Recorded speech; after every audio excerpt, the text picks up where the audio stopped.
Hello friends, welcome to honey GS classes. Telangana ఉద్యమాన్ని discuss చేస్తున్నాం. అందులో లాస్ట్ క్లాస్లో తెలంగాణ అమరులు ఎవరు, అంతకుముందు క్లాస్లో రాజకీయ పార్టీల పాత్ర ఏంటి, రాజకీయ పార్టీల పాత్ర, అంతకుముందు క్లాస్లో ఈ పొలిటికల్ జేఏసీ పాత్ర ఏంటి, పొలిటికల్ జేఏసీ పాత్ర. నెక్స్ట్ అంతకుముందు క్లాస్లో టీఆర్ఎస్ పాత్ర ఏంటి, మనకి మధ్యలో వస్తుంది ఈ శ్రీకృష్ణ కమిటీ అని చెప్పేసి మధ్యలో వస్తుంది. ఈ నాలుగింటి విభిన్న వర్గాల కృషి ఫలితంగా తెలంగాణ ముసాయిదా బిల్లు అనేది తెలంగాణ విషయంలో పార్లమెంటరీ ప్రక్రియ స్టార్ట్ అయింది. మన పార్లమెంటరీ ప్రక్రియ ఈరోజు క్లాస్ అండి. మనకి వెరీ ఇంపార్టెంట్ లెసన్. మనకి తెలంగాణ అనేది ఈరోజు ఆవిర్భవిస్తుంది మనకి, రైట్. ఇది మనం డిస్కస్ చేయాలి. ఇందులో ఏం డిస్కస్ చేస్తామంటే ఫస్ట్ కొత్త రాష్ట్రాల ఏర్పాటు ప్రక్రియ అనేది ఎలా ఉంటుంది, ప్రక్రియ ఎలా ఉంటుంది ఫస్ట్, దీని మీద సుప్రీంకోర్టు జడ్జిమెంట్ ఏమున్నాయి, తీర్పులు ఏమున్నాయి, మన పుస్తకంలో ఏం పేర్కొన్నాయో అవి మనం డిస్కస్ చేస్తాము, ఇంకా ఎక్కువ డిస్కస్ చేయము. నెక్స్ట్ ఈ సిలబస్లో ఎందుకు పెట్టారు అంటే మనకి తెలంగాణ ఏర్పాటు వచ్చింది మనకి, ఎలా వచ్చింది ఆ ప్రక్రియ మనకు ఐడియా ఉండాలని చెప్పేసి ఈ సిలబస్ అనేది పొందుపరిచినారు. నెక్స్ట్ చూస్తే ఇక్కడ సిడబ్ల్యూసి అనౌన్స్మెంటు, తెలంగాణ రాష్ట్ర ఏర్పాటుకి కాంగ్రెస్ వర్కింగ్ కమిటీ అనేది ఈ 30 జూలై 2013 ఆమోదిస్తుంది. నెక్స్ట్ మనకి యాంటోనీ కమిటీ అని చెప్పేసి ఏర్పాటు ఉంటుంది. యాంటోనీ కమిటీ అనేది ఏంటిదంటే ఒక క్లారిటీ పెట్టుకోవాలి మనం, ఇది సెంట్రల్ గవర్నమెంట్ నియామకం చేయలేదు అఫీషియల్గా, ఓన్లీ కాంగ్రెస్ యొక్క అంతర్గత కమిటీ అండి ఇది మనకి 6 ఆగస్టున దీన్ని ఏర్పాటు చేస్తారు. నెక్స్ట్ మనకి గ్రూప్ ఆఫ్ మినిస్టర్స్ అని చెప్పేసి ఒక కమిటీ ఉంటుంది. ఇది అక్టోబర్ 8న ఏర్పాటు చేస్తారు. నేను ఎట్లా గుర్తుపెట్టుకోవాలనో ఈ సైడ్కి నేను చెప్తాను డేట్స్ అనేవి. 2013లో ఏర్పాటు చేస్తారు. నెక్స్ట్ తర్వాత మనకి తెలంగాణ బిల్లు అనేది అసెంబ్లీలో ఏం డిస్కషన్ జరిగినాయి, నెక్స్ట్ సేమ్ తెలంగాణ బిల్లు మీద పార్లమెంట్లో డిస్కషన్స్ ఏంటి అని చెప్పేసి, అంతిమంగా తెలంగాణ రాష్ట్ర ఏర్పాటు అని చెప్పేసి ఇవి మనం గుర్తుపెట్టుకోవాల్సిన అవసరం ఉంటుంది. ఈ ఎస్ఐపిసి వాళ్ళు ఆ డేట్స్ అనేది బాగా గుర్తుపెట్టుకోవాలండి. మనకు ఎక్కువ డేట్స్ అడిగే అవకాశం ఉన్న చాప్టర్ ఈ పార్లమెంటరీ ప్రక్రియ. లోక్సభ ఎప్పుడు ఆమోదించింది, జీవోఎం కమిటీ ఎప్పుడు నియామకం చేస్తారు, ఎప్పుడు రిపోర్ట్ ఇస్తుంది, కమిటీ సభ్యులు ఎవరని చెప్పేసి మెయిన్గా ఈ చాప్టర్ మొత్తంలో మనకి ఫ్యాక్ట్ బిట్సే ఎక్కువ వస్తాయి, రైట్. మనం ఇప్పుడు ఈ 6 టాపిక్స్ మనం డిస్కస్ చేయాలి. ఎస్ఐపిసి వాళ్ళని మళ్ళీ చెప్తున్నా, ఈ గ్రూప్ ఆఫ్ మినిస్టర్స్ సభ్యులు ఎవరు, యాంటోనీ కమిటీ సభ్యులు ఎవరు, కమిటీ ఎందుకోసము, ఆ డేట్ ఎప్పుడు గుర్తుపెట్టుకోవాలి, రైట్. తెలంగాణ అనేది ఆవిర్భావం మనకి అయిపోతుంది ఈరోజు. ఫస్ట్ చూస్తే ఈ పార్లమెంటరీ ప్రక్రియ ఏంటి, ప్రక్రియ అండ్ సుప్రీంకోర్టు తీర్పులు, రైట్. మనకు ఒక ఐడియా ఉండాలి. ఎందుకు అంటే ఈ Congress working committee Telangana announcement చేసిన మరుక్షణమే ఆంధ్ర దుష్ట పన్నాగం పండుతుంది. కొన్ని వ్యాఖ్యలు చేస్తారు ఆంధ్ర రాజకీయ నాయకులు, అన్ని పార్టీ నాయకులు ఏమంటారు అంటే కొత్త రాష్ట్రం ఏర్పాటు చేయాలి అంటే ఆంధ్రప్రదేశ్ రాష్ట్రం అసెంబ్లీ ఆమోదిస్తే సాధ్యమవుతుంది. ఒక పెద్ద అబద్ధం అది. లేకుంటే 371D ఉన్నది మనకి, లోకల్ కేటగిరీ అని చెప్పేసి స్థానికత్వం గురించి అది పేర్కొంటుంది. 371D రాష్ట్రపతి ఉత్తర్వు సవరణ చేయకుండా కొత్త రాష్ట్రం ఏర్పాటు సాధ్యం కాదు అని చెప్పేసి, లేదా రాజ్యాంగ సవరణ చేయాలని చెప్పేసి డిఫరెంట్ వ్యాఖ్యలు చేస్తారు. అవన్నింటికి మనకు ఈ లెసన్ మనకు క్లారిటీ ఇస్తుంది, అసలు ఎట్లా కొత్త రాష్ట్రం అనేది ఏర్పాటు చేస్తారు అని. ఫస్ట్ మనకి ఆర్టికల్ 3 అండి. ఆర్టికల్ 3 పేర్కొంటుంది. కొత్త రాష్ట్రాల ఏర్పాటు గురించి పేర్కొనే ఆర్టికల్ ఏంటిదంటే ఆర్టికల్ 3. దీని ప్రొవిజన్ అంటే ఫస్ట్ ఈ ప్రొవిజన్లో ఏముంటుంది అంటే ఫార్మేషన్ ఆఫ్ న్యూ స్టేట్స్, కొత్త రాష్ట్రాల ఏర్పాటు, ఆల్టర్నేషన్ అంటే మార్పు, ఏంటిది ఏరియా కావచ్చు, లేదా బౌండరీ కావచ్చు, లేదా నేమ్ కావచ్చు, అంటే విస్తీర్ణం కావచ్చు, సరిహద్దు కావచ్చు, పేరు కావచ్చు, రాష్ట్రం యొక్క సరిహద్దు మార్చడము, రాష్ట్రం యొక్క విస్తీర్ణము తగ్గించడము లేదా పెంచడము, రాష్ట్రం యొక్క పేరు మార్పు, ఒడిస్సా అనేది ఒడిషా అయింది, అస్సోం అయింది. సో అట్లా ఈ ఆర్టికల్ 3 అనేది అవకాశం కల్పిస్తుంది. ఇందులో మళ్ళీ మనకి సబ్ క్లాస్ ఉంటాయండి. సో 3 ఆర్టికల్ దీన్ని మెయిన్ ఏమంటుంది, దీన్ని కాన్స్టిట్యూషన్లో ప్రొవిజన్ అంటాం దీన్ని. సో సబ్ క్లాస్ ఏ ఉంటుంది, బి ఉంటుంది, సి ఉంటుంది, డి ఉంటుంది, ఈ ఉంటుంది. ఈ మనకి 3 సబ్ క్లాస్ 1 ఇది వేరు, ఏబిసిడిఈ వేరు. సో మనం 3.1 3.2 ఉన్నప్పుడు మనం గుర్తుపెట్టుకోవాలి పర్టికులర్గా 3.1 ఏం చెప్తుంది, 3B ఏం చెప్తుంది. అట్లా మన ప్రశ్న రాదండి, నేను రాసిస్తాను, అట్లా ప్రశ్న మనకి ఎప్పుడు రాదు, దీనికి క్లాస్ అని చెప్పేసి పిలవము. సో 3Aలో ఏముంటుంది అంటే మనకి first so formation of new states, కొత్త రాష్ట్రాల ఏర్పాటు ఎట్లా చేస్తామంటే, సో కొత్త రాష్ట్రాల ఏర్పాటు అనేది ఇప్పుడు ఇది రాష్ట్రం అండి, ఈ రాష్ట్రం నుంచి ఇంకొక రాష్ట్రం ఏర్పాటు చేయవచ్చు కొంత భాగం తీసుకొని, ఇది ఒక టైపు. లేకుంటే 2 రాష్ట్రాలలో ఇందులో ఒక భాగము ఇందులో ఒక భాగం తీసుకొని ఏర్పాటు చేయవచ్చు ఈ ప్రాంతాన్ని, అట్లా చేయవచ్చు. లేకుంటే ఈ 2 రాష్ట్రాలు మొత్తాన్ని కలిపేయవచ్చు. సో మనము ఉన్న రాష్ట్రంలో కొంత భాగము, ఈ రాష్ట్రం కొంత భాగము, ఈ రాష్ట్రం కొంత భాగము, లేకుంటే 2 రాష్ట్రాలని మెర్జ్ చేసి కొత్త రాష్ట్రం అనేది ఏర్పాటు చేయవచ్చు ఒకటి. నెక్స్ట్ ఈ ఏరియా అనేది మనము రాష్ట్రం యొక్క విస్తీర్ణం అనేది ఇంక్రీజ్ చేయవచ్చు, అదే టైంలో డిక్రీజ్ చేయవచ్చు, అంటే తగ్గించవచ్చు, పెంచవచ్చు. నెక్స్ట్ బౌండరీస్ మార్చవచ్చు. సో బౌండరీస్ అనేది మార్చవచ్చు. అంతిమంగా రాష్ట్రం యొక్క పేరు కూడా మనం మార్చవచ్చు. ఇది మనకి ఎగ్జాక్ట్గా రాజ్యాంగంలో ఉన్న టెక్స్ట్ అండి, ఇదే ఉంటుంది మనకి. సో మనకి ఇది ఒకటి మైండ్లో పెట్టుకోండి, 18th కాన్స్టిట్యూషనల్ అమెండ్మెంట్ యాక్ట్ అనేది ఒకటి ఉంటుంది. సో తెలంగాణ ఉద్యమంలో పాలిటీ ఏంటి అని చెప్పేసి మీకు అనిపిస్తుందా? కంపల్సరీ మన తెలుగు అకాడమీ పుస్తకం చూస్తే అందులో ఇదంతా మనకి ఉంటుంది. సో మన క్లాస్ యొక్క బెనిఫిట్ ఏంటి అంటే, నేను తెలుగు అకాడమీను వి ప్రకాష్ దాటి వెళ్ళను. ఎక్కడ వెళ్తామంటే సబ్జెక్ట్ అనేది డిమాండ్ చేస్తే. సో ఇది ఈ నెక్స్ట్ మనము ఇది 69 ఉద్యమాన్ని ఈ 2009 ఉద్యమాన్ని పోల్చి చెప్తాం కదా, అప్పుడు వేరే బుక్స్ రిఫర్ చేయాల్సి ఉంటుంది. సో మనకి ఇవన్నీ ఫ్యాక్ట్ బిట్స్ కాబట్టి దీనికి పెద్ద రిఫరింగ్ అనేది అవసరం లేదు. తెలుగు అకాడమీలో ఇదంతా మనకు ఉన్నది, ఈ నెంబర్ కూడా మనకు బుక్లో ఉన్నది. సో ఏంటి అంటే ఈ 3వది ఉంది కదా, దీన్ని ఏమంటాం, ప్రొవిజన్ అంటాం. దీనికి ఓన్లీ స్టేట్ ఇది. సో ఓన్లీ స్టేట్ ఇది, దీంట్లో యూటీ అనేది ఇంక్లూడ్ కాలేదు. బట్ మనకి ఏ కావచ్చు, బి కావచ్చు, సి కావచ్చు, డి కావచ్చు, ఈ కావచ్చు, ఈ సబ్ క్లాసెస్ ఏవైతే ఉన్నాయో ఇక్కడ యూటీ అనేది ఇంక్లూడ్ చేస్తున్నాము. కొత్త రాష్ట్రాల ఏర్పాటు దగ్గర యూటీ కూడా కలుపుకొని చదువుకోవాల్సి ఉంటుంది. వైశాల్యము పెంచే కాడ కూడా మనము స్టేట్ అండ్ యూటీ, తగ్గించే కాడ స్టేట్ అండ్ యూటీ, బౌండరీస్ కాడ స్టేట్ అండ్ యూటీ, నేమ్ కాడ state and UT.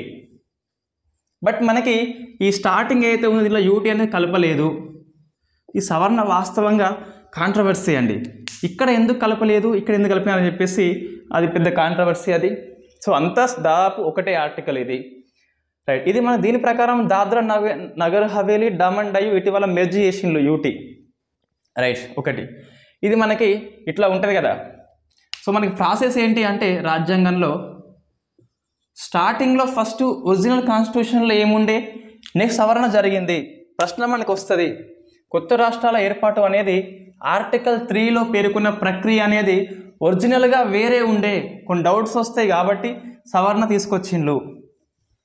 So first మనం బిఫోర్ అంటే ఒరిజినల్లో ఏముంది అంటే, సో ఫస్ట్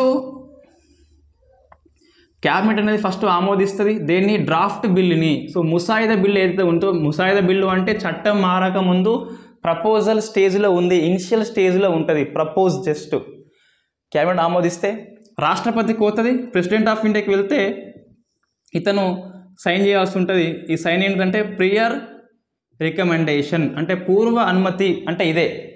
సో రాష్ట్రపతి పార్లమెంట్కి పోకుండా రాష్ట్రాలకు వస్తుంది. ఏది, రాష్ట్ర బిల్లు అనేది స్టేట్కి పంపించే ఎవరంటే రాష్ట్రపతి పంపిస్తాడు. సో ఏ స్టేట్కి పంపిస్తాడు అంటే, ఈ పార్లమెంటు బిల్లు ద్వారా ఏ స్టేట్ ఎఫెక్ట్ అయితే ఆ స్టేట్కి పంపిస్తాడు. సో స్టేట్ అనేది తన అభిప్రాయాన్ని చెప్పి తిరిగి మళ్ళీ హోంశాఖకి పంపాలి. హోంశాఖ నుంచి క్యాబినెట్కి వస్తుంది, మళ్ళీ రాష్ట్రపతికి వస్తే అక్కడ నుంచి పార్లమెంట్కి పోతుంది. సో పార్లమెంట్ ఆమోదిస్తే మళ్ళీ రాష్ట్రపతి సైన్ చేస్తే కొత్త రాష్ట్రం అనేది ఏర్పాటు జరుగుతుంది. ఇక్కడ మనకి ఈ ప్రెసిడెంట్ ఆఫ్ ఇండియా నుంచి స్టేట్కి వెళ్తుంది కదా, అప్పుడు క్లారిటీ లేదు ఇక్కడ. సో స్టేట్ యొక్క నిర్ణయానికి కట్టుబడి ఉండాలా లేదా అని చెప్పేసి, ఈ స్టేటు ఎంత టైంలోగా అభిప్రాయాన్ని చెప్పాలి, గడువు పెంచవచ్చా లేదు. కాబట్టి సో అప్పుడు 5th కాన్స్టిట్యూషనల్ అమెండ్మెంట్ యాక్ట్ని చేసిండండి. దీని ద్వారా ఏమేమి యాడిషన్లు అంటే, రాష్ట్రపతి అనేది స్టేట్ అసెంబ్లీకి ఓన్లీ రిఫర్ చేస్తాడు, ఓన్లీ వ్యూస్ మాత్రమే. సో అభిప్రాయం కోసం పంపిస్తాడు తప్పించి రిజాల్యూషన్ కాదు. గుర్తుపెట్టుకోవాలి, ప్రశ్న మనకు వస్తుంది.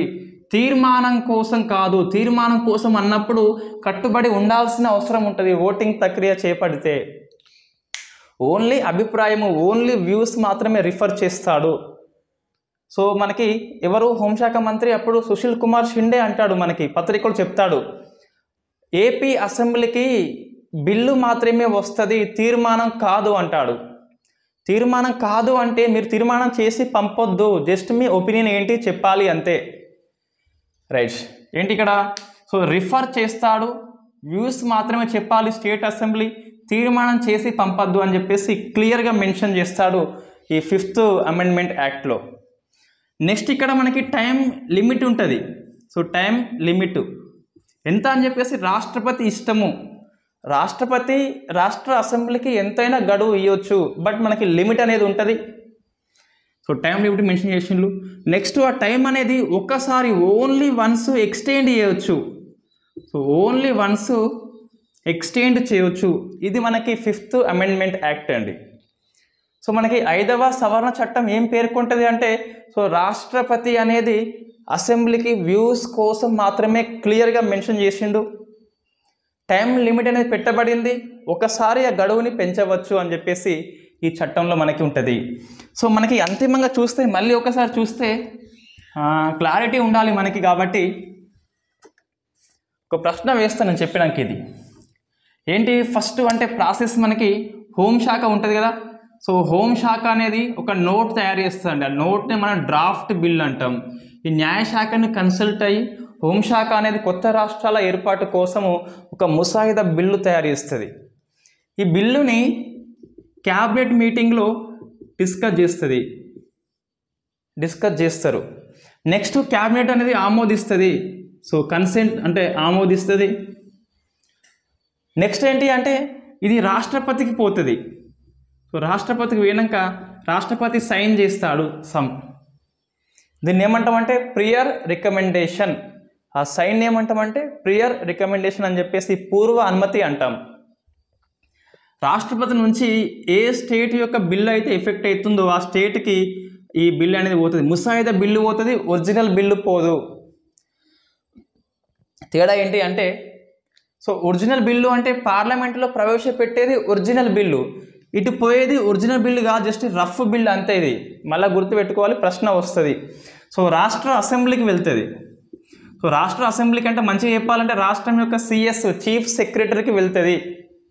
అసెంబ్లీ యొక్క కార్యదర్శికి సెక్రటరీ పంపిస్తే కార్యదర్శి స్పీకర్కి ఇస్తే స్పీకర్ సభలో ప్రవేశపెట్టాలని చెప్పేసి ఆ సభ వ్యవహారాల మంత్రికి చెప్తే అప్పుడు బిల్లు ప్రవేశపెడతారు. ఇది మనకు ఎగ్జాక్ట్గా ప్రాసెస్ అండి.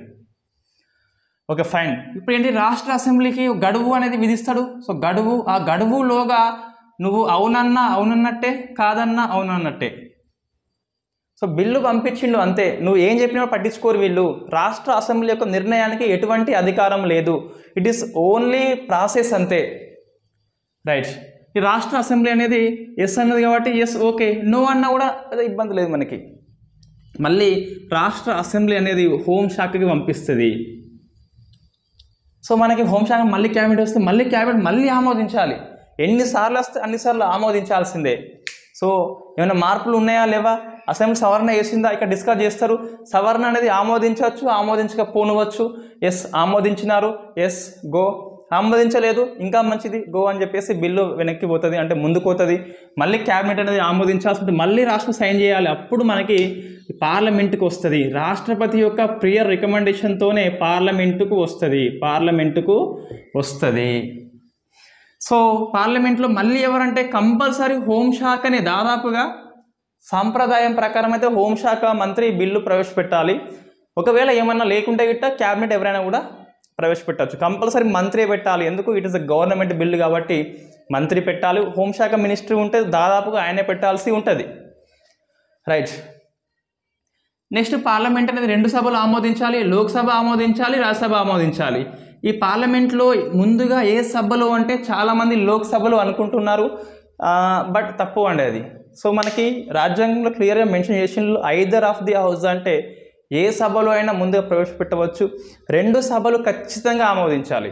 సో ఒక సభ ఆమోదించింది, ఇంకో సభ ఆమోదించకుంటే ఉభయ సభల సంయుక్త మీటింగ్కి రాష్ట్రపతి ఆహ్వానించాల్సి ఉంటుంది. ఎందుకు అంటే ఇది సాధారణ మెజార్టీ కాబట్టి. సింపుల్ మెజార్టీ ఉంది అంటే కంపల్సరీ జాయింట్ సెషన్ అనేది ఉంటుంది, ఎప్పుడు ఉభయ సభల మధ్య డిఫరెన్సెస్ వచ్చినప్పుడు.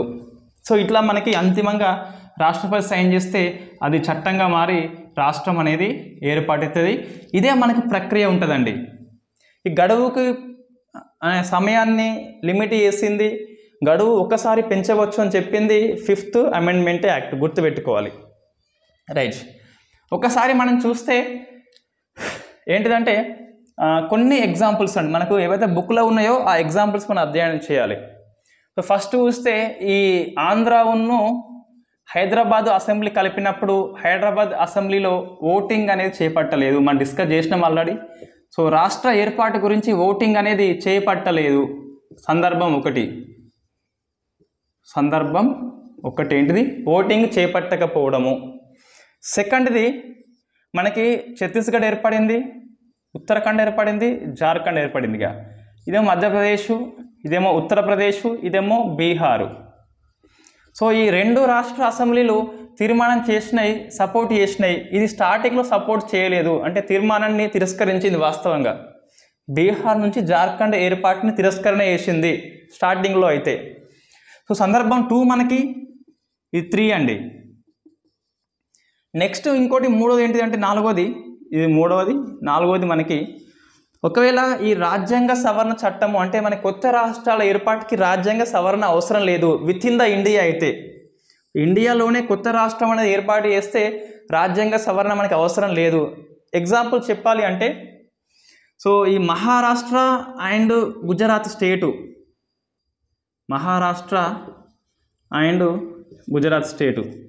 ఈ 2 మనకి ఏర్పాటు చేసినప్పుడు 371ని సవరించినారు, బట్ రాజ్యాంగ సవరణ చేయలేదు.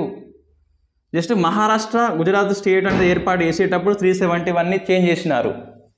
నెక్స్ట్ మనకి ఇక్కడనే మళ్ళీ ఈ ఈశాన్య రాష్ట్రాల పునర్వ్యవస్థీకరణ చట్టము ఇప్పుడు 1971లో నార్త్ అండ్ ఈస్ట్ స్టేట్ని సవరణ చేస్తారు. అప్పుడు 371 ద్వారా 1971 ఇయర్లో 371B ఉంటుంది కదా, ఇది అస్సాం స్టేట్ కదా. అస్సాం నుంచి మనకు చాలా స్టేట్స్ ఏర్పడతాయి, మేఘాలయ అని చెప్పేసి డిఫరెంట్ స్టేట్స్ ఏర్పడతాయి. అప్పుడు ఈ 371Bని సవరించినారు, కానీ రాజ్యాంగ సవరణ చేయలేదు. ఇట్లా చేయొచ్చును అంటే కొత్త రాష్ట్రం ఏర్పాటు చేసేటప్పుడు ఆ రాష్ట్ర చట్టము ద్వారానే రాజ్యాంగంలో ఉన్న ఆ స్టేట్ యొక్క రిలేటెడ్ ఆర్టికల్స్ ఏదైనా సవరణ చేయవచ్చు. ఎగ్జాంపుల్ మనకి ఏపీ రీఆర్గనైజేషన్ యాక్ట్ 2014 ప్రకారము 371D ఏంటి అంటే ఏపీలో కంటిన్యూ అవుతుంది, టీఎస్లో కంటిన్యూ అవుతుంది. సో 371Dని మార్చినారు, ఏపీ ప్లేస్లో ఏపీ అండ్ టీఎస్ రాసినారు. ఇట్లా రాయాలంటే రాజ్యాంగ సవరణ అవసరం లేదు అంటున్నా. సో మనకి ఈ ఏపీ వాళ్ళు ఏమంటారు అంటే రాజ్యాంగ సవరణ చేయమంటారు. సో రాజ్యాంగ సవరణ ఇక్కడ అవసరం లేదు. ఫస్ట్ ఏంటి, ఓటింగ్ చేపట్టకపోయినా కొత్త రాష్ట్రం ఏర్పడింది. సందర్భం 1, రాష్ట్ర అసెంబ్లీ ఆమోదించిన కొత్త రాష్ట్రం అనేది ఏర్పడింది. సందర్భం నెంబర్ 2, రాష్ట్ర అసెంబ్లీ తిరస్కరించిన కొత్త రాష్ట్రం అనేది ఏర్పడింది. సో కొత్త రాష్ట్రం ఏర్పడ్డా కూడా రాజ్యాంగ సవరణ అవసరం లేకున్నా కూడా సంబంధిత ఆర్టికల్ని మార్చవచ్చు. సో మనకి 4 సందర్భాలు ఉంటాయి కాబట్టి క్లారిటీ మనం మెన్షన్ చేసుకోవాలి, నోట్స్లో రాసుకోవాలి. నోట్స్లో ఉన్నది ఆల్రెడీ, సో చూస్తే సరిపోతుంది. రైట్. ఒక ప్రశ్న అండి, ఇది లాజిక్, మనకి ఇటువంటి పరీక్షలో రావు నాకు తెలుసు, సొల్లు అనుకోవద్దు, సబ్జెక్ట్ నేర్చుకోవాలి. సో మనం ఇండియన్ పాలిటీ క్లాస్ ఎందుకు చెప్పామంటే నేను చెప్తే క్లాస్ పెద్ద అయిపోతుంది, అందుకే మనం రాజ్యాంగం క్లాస్ చెప్పాము ఆన్లైన్లో. రైట్, ఫస్ట్ చూస్తే ఇది కేంద్ర హోంశాఖ దగ్గర స్టార్ట్ అవుతుంది. కొత్త రాష్ట్రాల ఏర్పాటు అనేది కేంద్ర హోంశాఖనే కంపల్సరీ, లేకుంటే క్యాబినెట్ తీసుకుంటే మొత్తం మీద స్టార్ట్ అయ్యేది ఇక్కడ సెంట్రల్లో. సో సెంటర్ చూసుకుంటుంది. సో స్టార్టింగ్ అనేది అక్కడ అవుతుంది, ఎండింగ్ అక్కడే అవుతుంది. పూర్తి రైట్స్ పార్లమెంట్ దగ్గర ఉన్నాయి, పూర్తి రైట్స్ ఉన్నాయి. సో మనకి ఈ రాష్ట్రం నుంచి రాష్ట్రం ఏర్పాటు చేస్తున్నాం కాబట్టి రాష్ట్రం యొక్క అసెంబ్లీ దగ్గర ఎందుకు స్టార్ట్ కావట్లేదు? సో బిగ్ క్వశ్చన్ అండి మనకి. ఏంటిదంటే, సో కొత్త రాష్ట్రం ఏర్పాటు చేయాలి, ఏపీ నుంచి స్టేట్ ఏర్పాటు చేయాలంటే ఏపీని సంప్రదిస్తలేం మనం ఇక్కడ. సో ఇక్కడ ఉన్న పార్లమెంట్లో స్టార్ట్ అవుతుంది ప్రక్రియ. ఎందుకు అంటే, సో మన ఇండియా ఏంటి, ఫస్ట్ ఆర్టికల్ ఏముంటుంది, యూనియన్ ఆఫ్ ఇండియా అని చెప్పేసి ఉంటుంది. So union of India, so states, India that is Bharat, union of states అని చెప్పేసి ఉంటుంది. రాష్ట్రాల కలయికం అనేది ఒకటి. మనది ఫెడరేషన్ పూర్తిగా కాదు, మన టెక్నికల్గా చూస్తే గిట్ట. ఎట్లా అంటే, ఇప్పుడు అమెరికా చూస్తే గిట్ట ఒక స్టేటు కలిసి ఇట్లా ఏర్పడింది అమెరికా. ఈ రాష్ట్రాలు ఫెడరేషన్గా ఏర్పడ్డాయి. ఫెడరేషన్ అనే పదము ఫెడోస్ అనే లాటిన్ నుంచి వస్తుంది. ఫెడోస్ మీన్స్ ఒప్పందము. రాష్ట్రాల మధ్య ఒప్పందం ద్వారా అమెరికా ఏర్పడింది. అమెరికా నుంచి వాషింగ్టన్ డీసీ కానీ న్యూయార్క్ కానీ విడిపోవాలనుకుంటే విడిపోవచ్చు, అటువంటి సౌకర్యం ఇక్కడ ఉంటుంది ఫెడరేషన్లో. బట్ ఇండియా అనేది ఒక పెద్ద భూభాగం నుంచి పరిపాలన కోసము ఈ పెద్ద దాన్ని చిన్నగా మనం డివైడ్ చేసినాము. సో ఇట్లా డివైడ్ చేస్తే ఇవే స్టేట్స్గా మారినాయి. సో డిఫరెంట్ మనకు ఉన్నది ఇక్కడ. So what is the different అంటే, ఇక్కడనేమో చిన్నవి కలిసి పెద్దగా స్టేట్గా ఏర్పడింది, అందుకే యునైటెడ్ స్టేట్స్ ఆఫ్ అమెరికా అంటాం. ఇక్కడ ఏంటి అంటే, పెద్దదాన్ని చిన్న డివైడ్ చేస్తున్నాం పరిపాలన సౌలభ్యం కోసం అనేది. మనది పరిపాలన సమైక్యం అనేది, ట్రూలీ ఫెడరేషన్ కాదు ఇండియాది. కాబట్టి ఇండియాలో స్టేట్స్కి విడిపోయే హక్కు లేదని చెప్పాలి.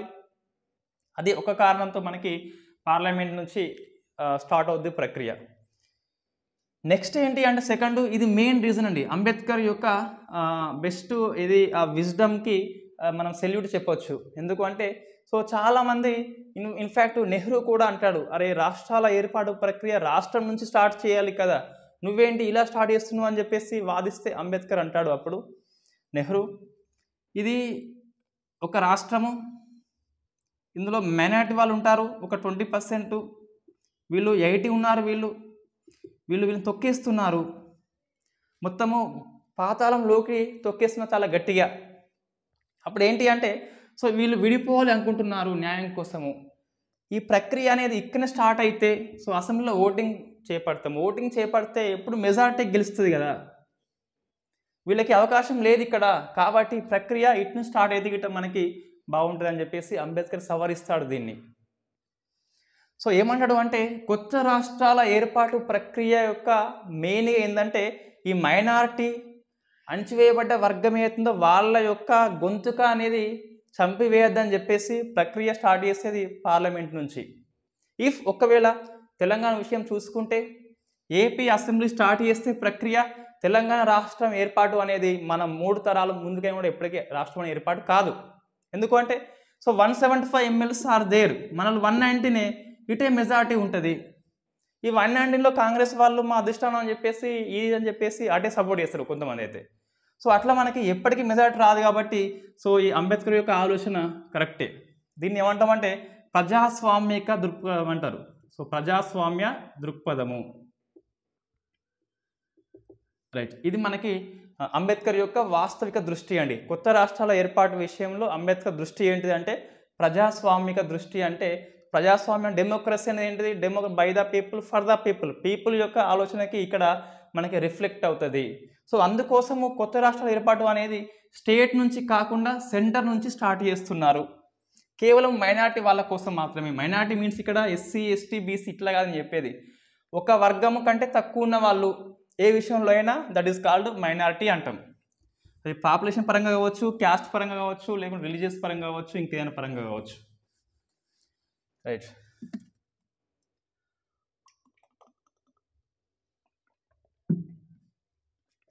సో నెక్స్ట్ ఏంటి అంటే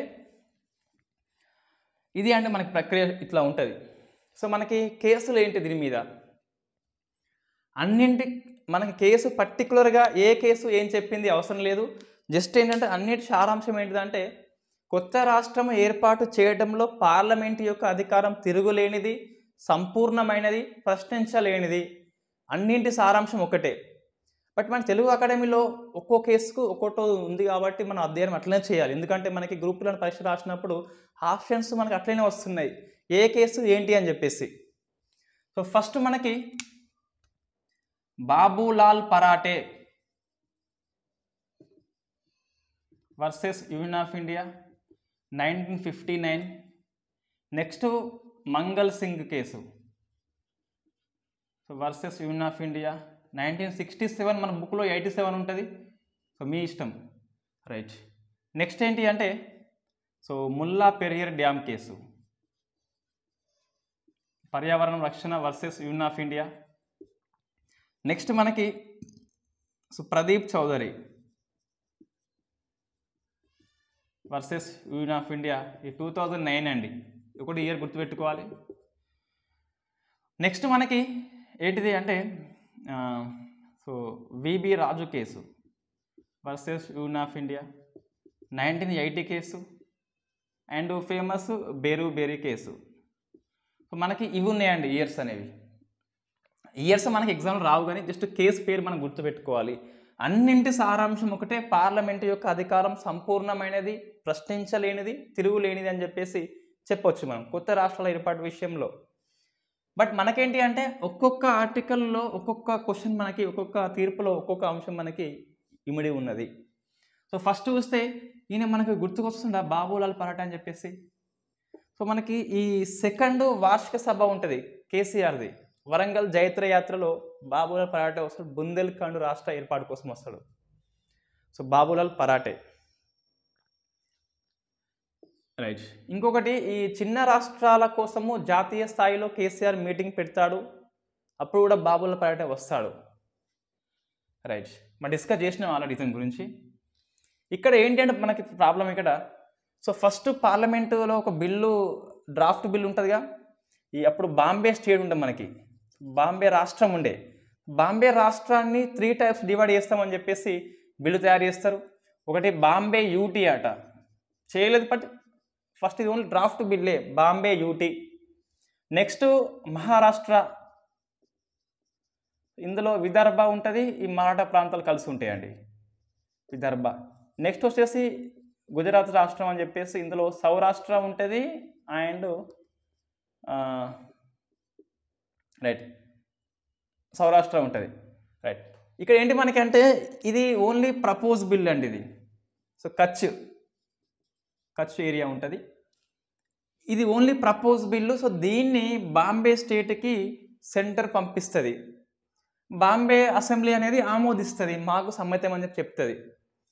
ఇప్పుడేంటి ఇక క్యాబినెట్ మళ్ళీ ఆమోదించి పార్లమెంట్లో బిల్లు పెట్టే టైంలో దీన్ని మారుస్తుంది, మార్చి ఈ రెండింటిని మెర్జ్ చేస్తుంది. సో సంయుక్త మహారాష్ట్ర అని చెప్పేసి తయారు చేస్తుంది మళ్ళీ కొత్త బిల్లుని. సంయుక్త మహారాష్ట్ర అని చెప్పేసి తయారు చేసి ఈ బిల్లు అనేది ఆమోదిస్తుంది, మహారాష్ట్ర రాష్ట్రం అనేది ఏర్పడుతుంది. సో బాబులాల్ పరాటే కోర్టులో కేసు వేస్తాడు, ఒరే మీరు ఏమున్నారు, మాకేమో ఈ బాంబే మహారాష్ట్ర గుజరాత్ అన్నావు, డివైడ్ చేసినావు, మళ్ళీ సంయుక్తం చేసినావు అని చెప్పేసి కోర్టుకి వెళ్తారు. ఇది రాజ్యాంగ విరుద్ధం అని చెప్పేసి కోర్టుకి వెళ్తే కోర్టు ఏమంటుంది అంటే ఫేమస్ కేసు బాబులాల్ పరాటే కేసులో 59 ఆగస్ట్ 28 అని చెప్పేసి మనకు డేట్ ఉంటుంది, 28 ఆగస్టు.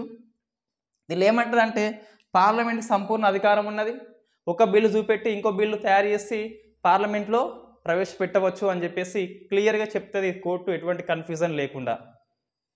సో మనం గుర్తుపెట్టుకోవాలి ఇది అంటే ఏంటిది, ఒక బిల్లు చూపెట్టి ఒక బిల్లుని పెట్టచ్చు అంటే పార్లమెంట్ ఇష్టం, పార్లమెంట్ సంపూర్ణ అధికారం ఉంటుంది. ఎగ్జాంపుల్ మన ఏపీకి అప్లై చేసుకుంటే ఏపీ వాళ్ళని మభ్యపెట్టేలా ఒకసారి వీళ్ళు ఏం చేస్తారంటే చేయవచ్చు, చేయలేదు చేయవచ్చు, ఎస్ ఏపీగానే మేము ఉంచుతున్నాం అని చెప్పేసి ఒక బిల్ తయారు చేసి ఏపీ అసెంబ్లీలో పెట్టి అందరూ 293 మెంబర్స్ ఓటేసినాక మళ్ళీ పార్లమెంట్కి వచ్చినాక వేరే బిల్లు పెట్టచ్చు. ఇది ఆ కేసు అండి. సో మనకి స్పెషల్గా మెన్షన్ చేస్తే గిట్ట ఆన్సర్ ఇది, సెంట్రల్ గవర్నమెంట్ అనేది రాష్ట్ర అసెంబ్లీకి డ్రాఫ్ట్ బిల్లులో ఒక బిల్లు చూపెట్టి ఒరిజినల్ బిల్లులో ఇంకో బిల్లు మార్చి పార్లమెంట్లో ప్రవేశపెట్టిన రాజ్యాంగబద్ధమే అని ఏ తీర్పు అంటే బాబులాల్ పరాటా కేసు. అట్లా సారాంశం ఒకటే, బట్ మనకి ఒక్కొక్క దాంట్లో ఒక్కొక్కటి వస్తుంది కొత్త అంశం అనేది. మంగళ్ సింగ్ కేసు అంటే కొత్త రాష్ట్రాల ఏర్పాటు విషయంలో పార్లమెంట్ అధికారం ఉన్నది, కానీ కొత్త రాష్ట్రం ఏర్పాటు చేసేటప్పుడు లెజిస్లేచర్, ఎగ్జిక్యూటివ్, జ్యుడిషియరీ 3 బాడీస్ ఏర్పాటు చేసినాకనే ఆ రాష్ట్రం అనేది ఏర్పాటు చేయాల్సి ఉంటుంది. ఇది మన కొత్త అంశం అండి.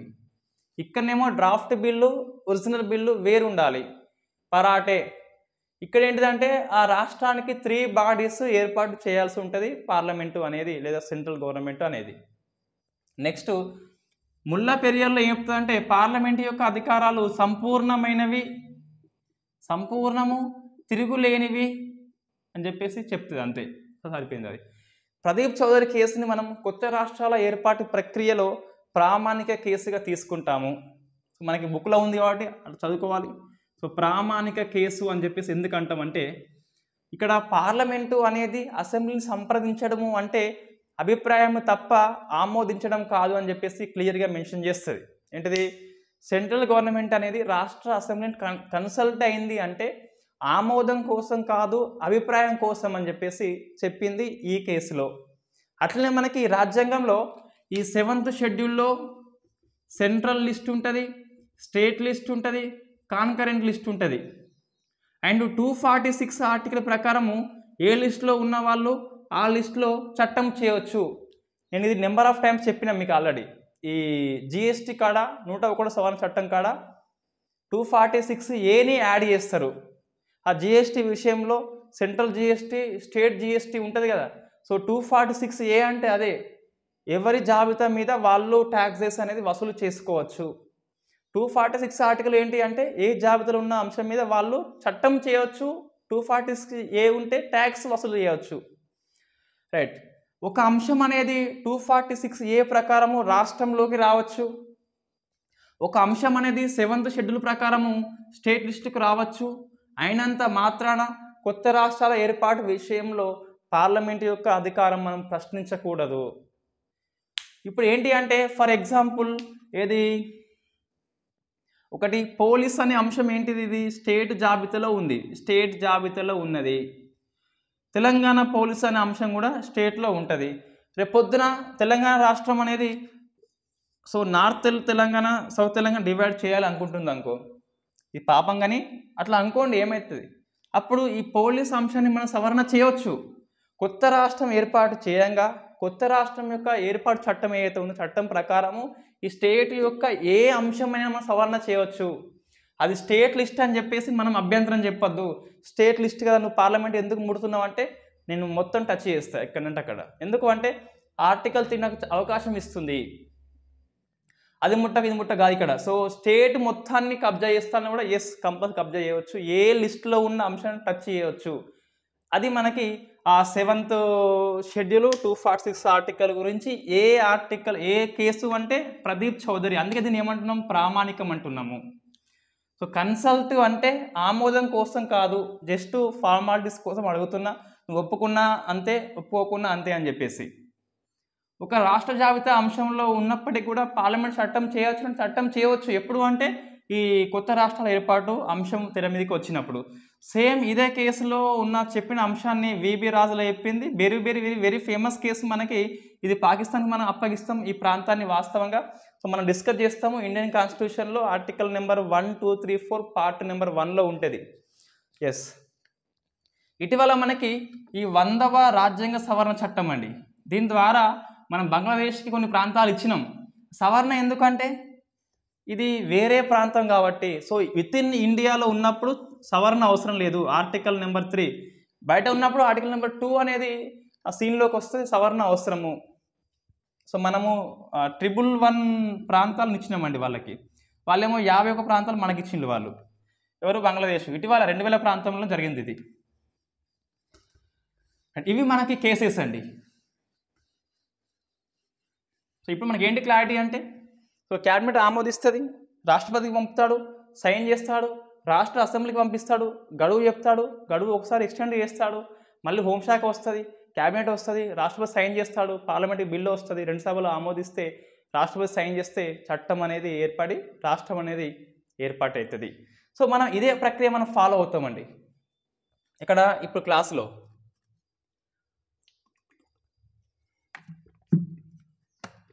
సో మనం ఫస్ట్ చూస్తే సో ఫస్ట్ది సిడబ్ల్యూసి ప్రకటన తెలంగాణకి అనుకూలంగా. సో కాంగ్రెస్ వర్కింగ్ కమిటీ అంటే ఇది కాంగ్రెస్ పార్టీలో డిసిషన్ మేకింగ్ బాడీ అంటాం దీన్ని. సో ఇది చేస్తే ఇంకా అది మొత్తం అయిపోయినట్టే. సో ఇది ఎప్పుడు అంటే 30 జూలై 2013. డేట్స్ మనకు చాలా వస్తాయి, ఇవి గుర్తుపెట్టుకోవాలి. నేను డేట్స్ ఇక్కడ రాస్తాను, సో వీటిని మాత్రం గుర్తుపెట్టుకోండి కంపల్సరీ. మిగతా అవసరం లేదని కాదు, సో నన్ను నమ్మితే గిట్ట ఈ ఒక్కసారికి ఈ డేట్స్ చదవండి, ఇవన్నీ అవసరం లేదు ఈ ఒక్కసారికి. రైట్, ఇప్పుడు ఏంటి అంటే 30 జూలై 2013 ఏంటిదంటే ఇది సిడబ్ల్యూసి అనౌన్స్మెంట్ తెలంగాణకి అనుకూలంగా.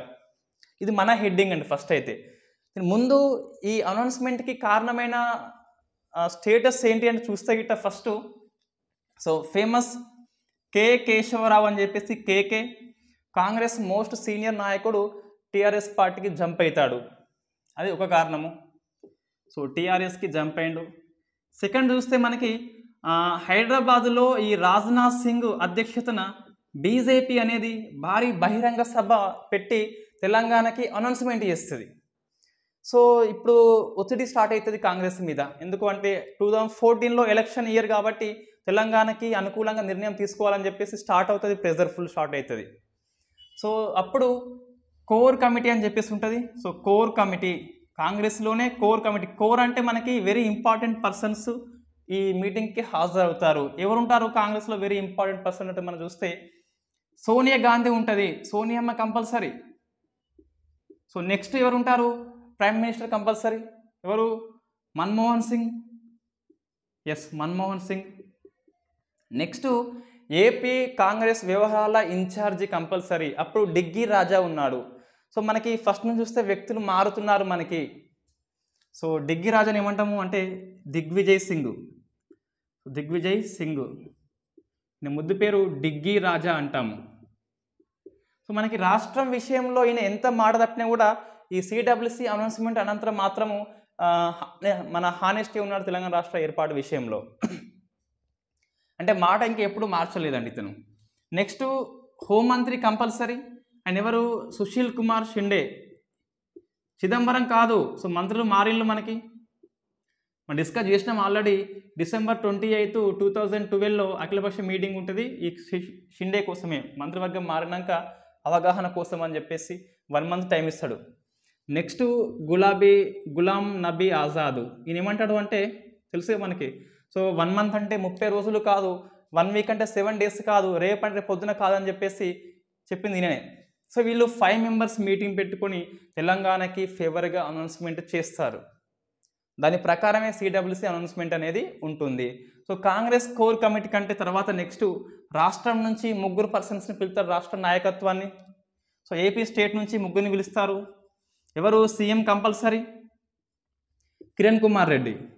రోషయ్య కాదు, కిరణ్ కుమార్ రెడ్డి.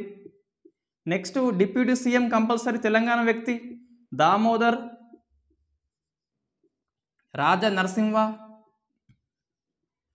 నెక్స్ట్ తర్వాత ఎవరు, AP Pradesh committee, AP Pradesh Congress committee. 1958లో హైదరాబాద్ కాంగ్రెస్ ఆంధ్ర కాంగ్రెస్ మెర్జ్ అయిపోయింది 58లో. సో అప్పుడు ఇది ఏర్పడవుతుంది ఏపీ ప్రదేశ్ అని చెప్పేసి. ఎవరు, బొత్స సత్యనారాయణ అని చెప్పేసి. సత్యనారాయణ ఈయన కూడా మనకి ఎంత వేషైనా కూడా తెలంగాణ విషయంలో హానెస్ట్గానే ఉన్నాడు. కొంతమంది ఏం చేస్తారంటే సిడబ్ల్యూసి అనౌన్స్మెంట్ అయిపోయింది, తెలంగాణ తథ్యం కాబట్టి ఇంకా కాంగ్రెస్కు ఎందుకు ఫైట్ అని చెప్పేసి ఆ అధిష్టానాన్ని ధిక్కరించకుండా వాళ్ళని ఫాలో అవుతూ ఉంటారు ఆంధ్ర మంత్రులు అయినప్పటికీ. ఎగ్జాంపుల్ మనకి ఈ డిగ్గి రాజా కానీ ఈ బొత్స కానీ సపోర్ట్ చేస్తారు మనకి అప్పటి నుంచి. రైట్, ఇది అయిపోయిన తర్వాత ఆ సిడబ్ల్యూసి అనేది అనౌన్స్మెంట్ జరుగుతుంది. మనకి బుక్లో ఇట్లా సారాంశం ఇంత పెద్ద ఉంటుంది. సారాంశం ఏంటిదంటే స్టార్టింగ్ నుంచి ఉంటుంది. మళ్ళీ దాంట్లో సిడబ్ల్యూసి అనౌన్స్మెంట్లో ఏముంటుంది అంటే స్టార్టింగ్ నుంచి యూపీఏ స్టాండ్ ఏంటి అని చెప్పేసి ఉంటుంది. మన సిలబస్లో ఉంది ఫస్ట్ చాప్టర్ మనకి ఈ తెలంగాణ రాష్ట్ర ఆవిర్భావం చెప్పేసి సెక్షన్ నెంబర్ 3లో ఇక్కడ ఉంటుంది. ఇక్కడ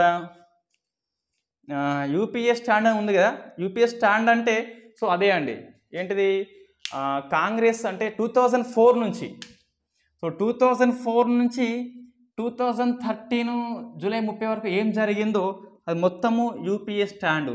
మళ్ళీ మనం నోట్స్ రాయొద్దు. ఏముంటుంది 2004లో ఈమె ఎన్నికల పొత్తు పెట్టుకుంటుంది టీఆర్ఎస్తోని, సిపిఐతో పొత్తు పెట్టుకుంటుంది. టీఆర్ఎస్ వాళ్ళ ఇంటికి పంపిస్తుంది, గులాబీ నబీ ఆజాద్, డి శ్రీనివాస్ వెళ్ళి మన ఎవరిని కేసీఆర్ని ఒప్పిస్తారు. అంతిమంగా 26 మే 2004లో కామన్ మినిమం ప్రోగ్రాంలో యాడ్ అవుతుంది. June 7, 2004లో రాష్ట్రపతి ప్రసంగంలో తెలంగాణ అంశం అనేది యాడ్ అవుతుంది. ప్రణబ్ ముఖర్జీ కమిటీ అనేది నియామకం జరుగుతుంది 2005 జనవరి 8న. నెక్స్ట్ తర్వాత ఇంకేముంటుంది, ఉప ఎన్నికలు వస్తాయి. సో తర్వాత December 7న అఖిలపక్ష మీటింగ్ ఉంటుంది రోషయ్య అని చెప్పేసి. అప్పుడు వైఎస్ఆర్సీపీ లేదు, పిఆర్పి పార్టీ ఉన్నది. 9లో పిఆర్పి పార్టీ ఉన్నది. మనకి చిరంజీవి వెళ్ళి తెలంగాణ సపోర్ట్ చేస్తాడు. సో రోషయ్య అఖిలపక్ష తర్వాత తెలంగాణకి అనుకూల ప్రకటన వస్తుంది December 9న. 23న మళ్ళీ ఇంకోటి వస్తే వెనక్కి వెళ్తుంది. అంతిమంగా December 28న ఇంకొక అఖిలపక్ష మీటింగ్ ఉంటుంది శ్రీకృష్ణ కమిటీ. తర్వాత మేము అనుకూలంగా చేసినామని చెప్పేసి సారాంశం మొత్తం ఉంటుంది. ఇదే యూపీఏ యొక్క స్టాండ్ అండి. సోనియా గాంధీ ఏమంటారంటే యూపీఏ స్టాండ్ ఏంటి అంటే ఇక్కడ నుంచి ఇంతవరకు చెప్పాలి మనం, రైట్. ఈ ప్రశ్న మనకి మెయిన్స్లో వస్తుందండి ప్రశ్న ఇది. తెలంగాణ ప్రభుత్వ ఏర్పాటులో యూపీఏ ప్రభుత్వం యొక్క విధానం ఏంటి అని చెప్పేసి రాయమంటే మనం 4 నుంచి 13th వరకు రాయాల్సి ఉంటుంది. లాజిక్గా ఈ పేపర్ 6లో ఉన్న క్వశ్చన్స్ మనకి లాజిక్గా తక్కువ వస్తుంది. డైరెక్ట్ ప్రశ్న వస్తుంది, తెలంగాణ రాష్ట్ర ఏర్పాటులో టీఆర్ఎస్ పాత్ర అని వస్తుంది, విద్యార్థుల పాత్ర అని వస్తుంది, పొలిటికల్ జేఏసీ పాత్ర వస్తుంది. అప్పుడు క్వశ్చన్ వస్తే మనం బాగా షార్ట్ చేసి రాయాలి, చాలా ఇబ్బంది అది వాస్తవంగా, రైట్. ఓకే, సో అంతిమంగా సిడబ్ల్యూసి అనేది అనౌన్స్మెంట్ చేసింది. అందులో ఏ అంశాలు ఉంటాయి ప్రశ్న వస్తుంది, ఎస్ఐ వాళ్ళకు ప్రశ్న వస్తుంది.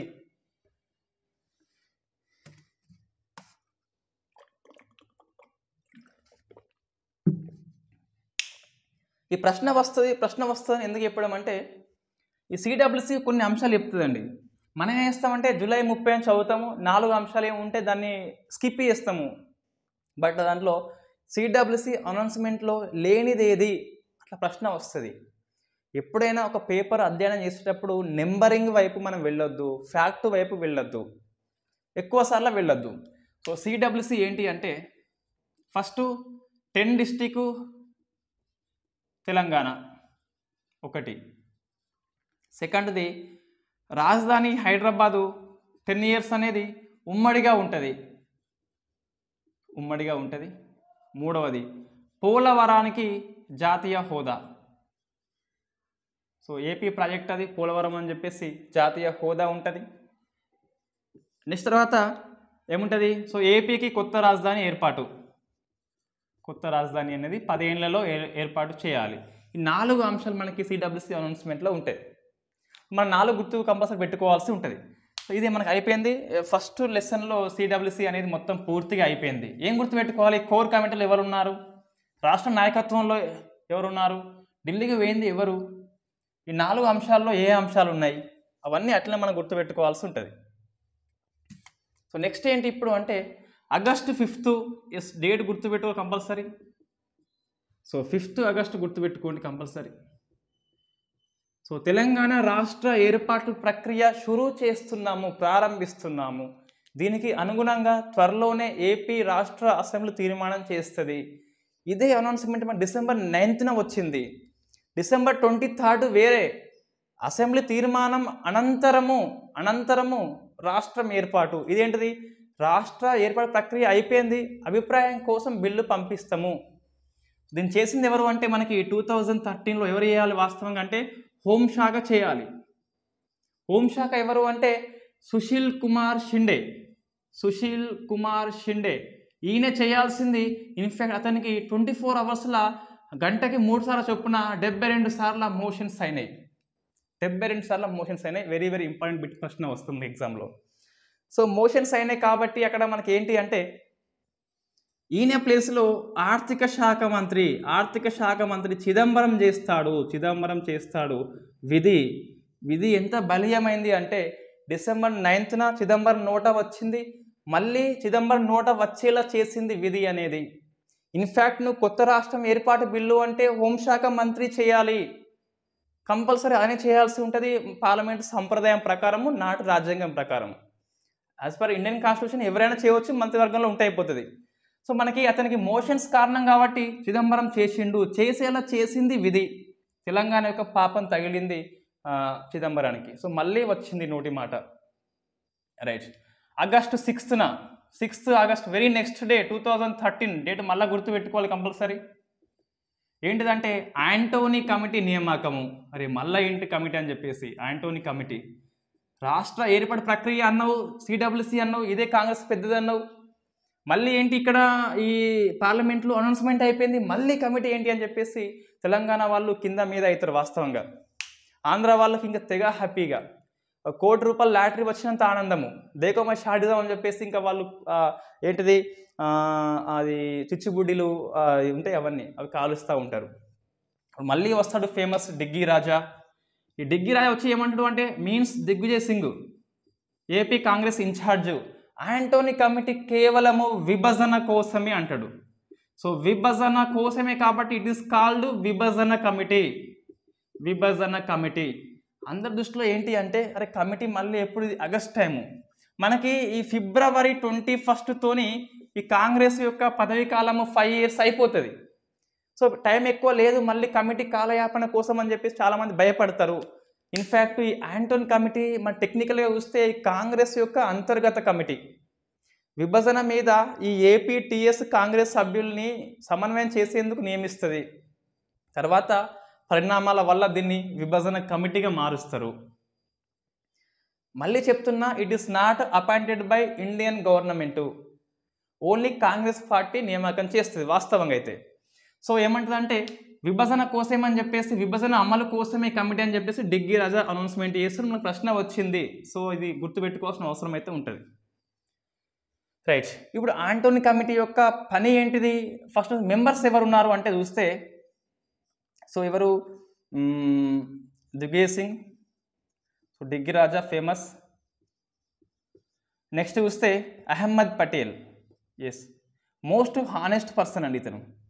మీరు బయోగ్రఫీ అబ్జర్వ్ చేస్తే మోస్ట్ హానెస్ట్ పర్సన్, ఎటువంటి ఆస్తులు కూడబెట్టుకోలేదు, కాంగ్రెస్లో ఫేమస్ మంత్రిగా, ఫేమస్ చాలా పదవులు కీలకంగా ఉన్నప్పటికి కూడా. నెక్స్ట్ వీరప్ప మొయిలీ. మన ప్రశ్న వస్తుంది కమిటీ మెంబర్స్ మీద వస్తుంది. సో వీరప్ప, ఇప్పుడు కమిటీలు అన్నీ వస్తే క్లాస్ చేయండి అంటే ఆ కమిటీలలో మన లింక్ ఏం లేదు, ఈజీగా కమిటీ పేరు చెప్పి మెంబర్స్ చెప్పడమే. రైట్. దేనికి అంటే మనకి ఒకటి సారూప్యత రావాలి కంపల్సరీ. ఇప్పుడు అఖిలపక్ష మీటింగ్లు 4 ఉన్నాయి మనకి, 4 మనం గుర్తుపెట్టుకోవాలి, అప్పుడు ఒక దగ్గర రాసుకోవాలి. నేను చెప్పిన ఆల్రెడీ రోషయ్య కమిటీ ఏంటి, చిదంబరం కమిటీ ఏంటి, ఆ షిండే కమిటీ ఏంటి, నేను ఒక క్లాసు అదే క్లాసులో చేసి ఉన్నా లాస్ట్ ఎండింగ్లో. రైట్. ఏంటి మనకి ఈ వీళ్ళు కలిసి ఏం చేయాలి అంటే, సో ఏపీ రాష్ట్రం యొక్క విభజనకి అనుకూల అంశాలు ఏంటి చూడాలని చెప్పేసి ఇది కమిటీ అండి. మన రిపోర్ట్ ఇస్తుంది ఇది అంతిమంగా. సో జీ అంటే గ్రూప్ ఆఫ్ మినిస్టర్స్కి రిపోర్ట్ ఇస్తుందండి ఇది మన నెక్స్ట్ ఇక్కడ అక్టోబర్ ప్రాంతంలో ఇది ఏర్పాటు అవుతుంది. సో రిపోర్ట్ ఏమి ఇస్తుంది అంటే, ఫస్ట్ చూస్తే గిట్ట సేమ్ మళ్ళా 10 డిస్ట్రిక్టే, అది కూడా హైదరాబాదే, సేమ్ తెలంగాణ, ఉమ్మడి రాజధాని ఉండాలి. దాంతోపాటు ఈ హైదరాబాదులో ఈ 10 ఏళ్ల పాటు విద్యా ప్రవేశాలు అనేవి ఇరు ప్రాంతాలకి ఇవ్వాలని చెప్పేసి చెప్తుంది. ఇది ఒకటి గుర్తుపెట్టుకు సరిపోతుంది. ఎక్కువ ఏంటిది, హైదరాబాద్లో ఉన్న విద్యా ప్రవేశాలు అనేవి ఉమ్మడి ప్రాంతానికి, తెలంగాణ అండ్ ఆంధ్ర ప్రాంతానికి అప్లికేబుల్ అని చెప్పేసి రిపోర్టు ఇస్తుంది. ఎవరు? మన యాంటోనీ కమిటీ. సో మనకి ఇది అయిపోయిందండి.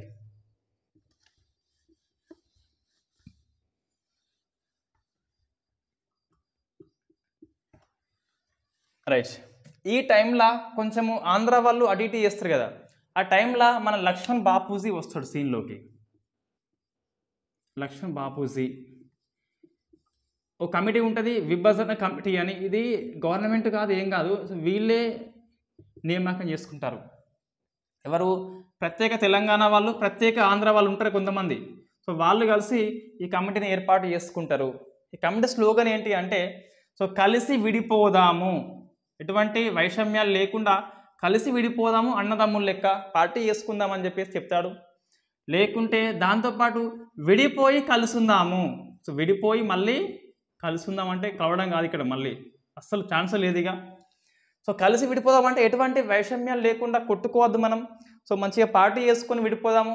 విడిపోయి అప్పుడప్పుడు సంక్రాంతికి మేము వస్తాం, దసరాకి మీరు రండి అని చెప్పేసి, మీ సకినాలు మేము తింటాం, మా ముక్క మీరు తినమని చెప్పేసి చెప్తాం. ముక్క అంటే దసరాకి నాన్ వెజ్ ఉంటుంది compulsory. So biggest non veg festival in world అంటే ఓన్లీ దసరా. ఆ రోజు ఎవరు ఇంకా వెజ్ తినరు, రైట్. ఇది మనకి ఇది ఒకటి గుర్తుపెట్టుకోండి. ఈ కలిసి విడిపోదాం అనే స్లోగన్ ఎవరిది అంటే లక్ష్మణ్ బాపూజీది అండి. మనం నెంబర్ ఆఫ్ టైం డిస్కస్ చేసిన November 1న వచ్చిందంటే ఈయన దీక్ష చేస్తాడు, అట్లా మనం గుర్తుపెట్టుకోవచ్చు. తెలంగాణ కోసం ఫస్ట్ టైం మంత్రి పదవికి రాజీనామా చేసిండు లక్ష్మణ్ బాపూజీ.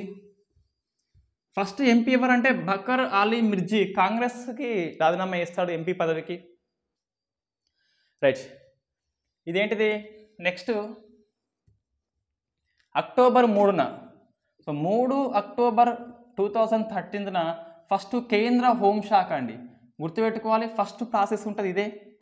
కేంద్ర హోంశాఖ అనేది నోటు తయారు చేస్తుంది. నోటు తయారు చేసి ఇది క్యాబినెట్కి పంపిస్తే క్యాబినెట్ అనేది ఆమోదిస్తుంది.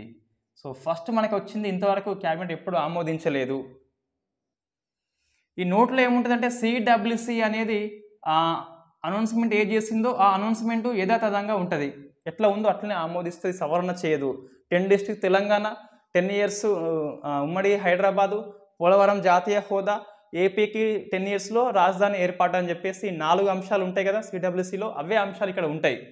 సో మనకి మొత్తం మీద ఈ క్యాబినెట్ అనేది 3 times ఆమోదిస్తుందండి. సో ఇటువంటి మనం ఒక దగ్గర రాసుకోవాల్సి ఉంటుంది.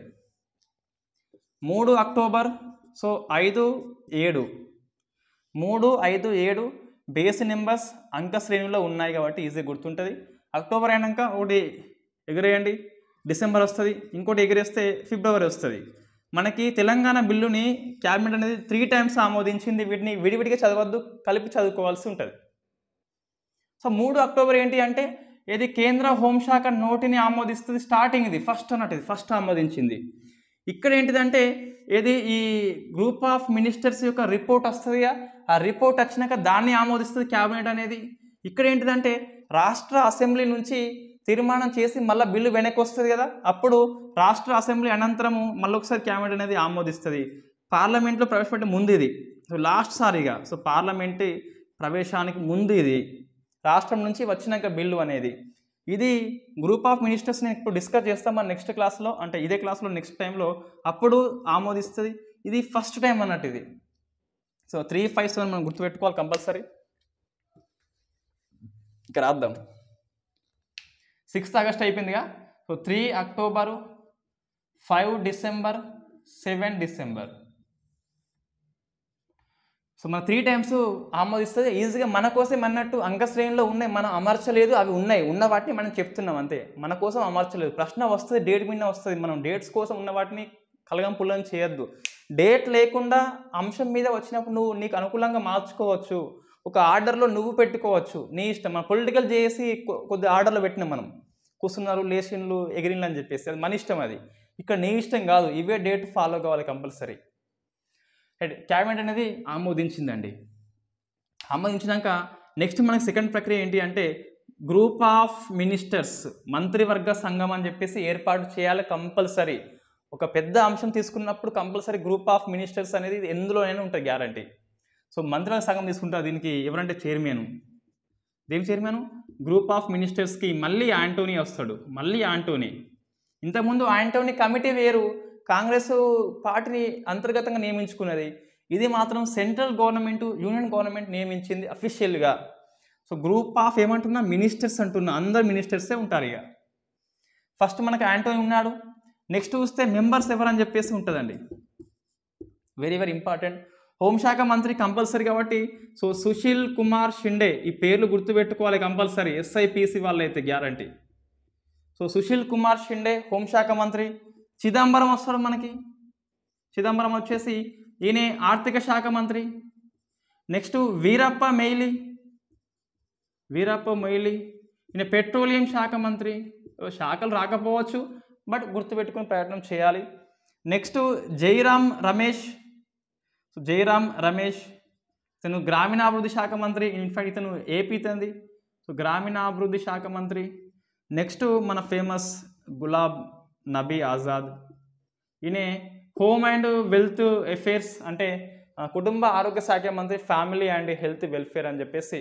సో కుటుంబం మరియు ఆరోగ్య శాఖ మంత్రి. వీళ్ళందరికీ సలహాదారుడిగా నారాయణరావు అని చెప్పేసి పిఎంఓ ఆఫీసులో ఉంటాడు.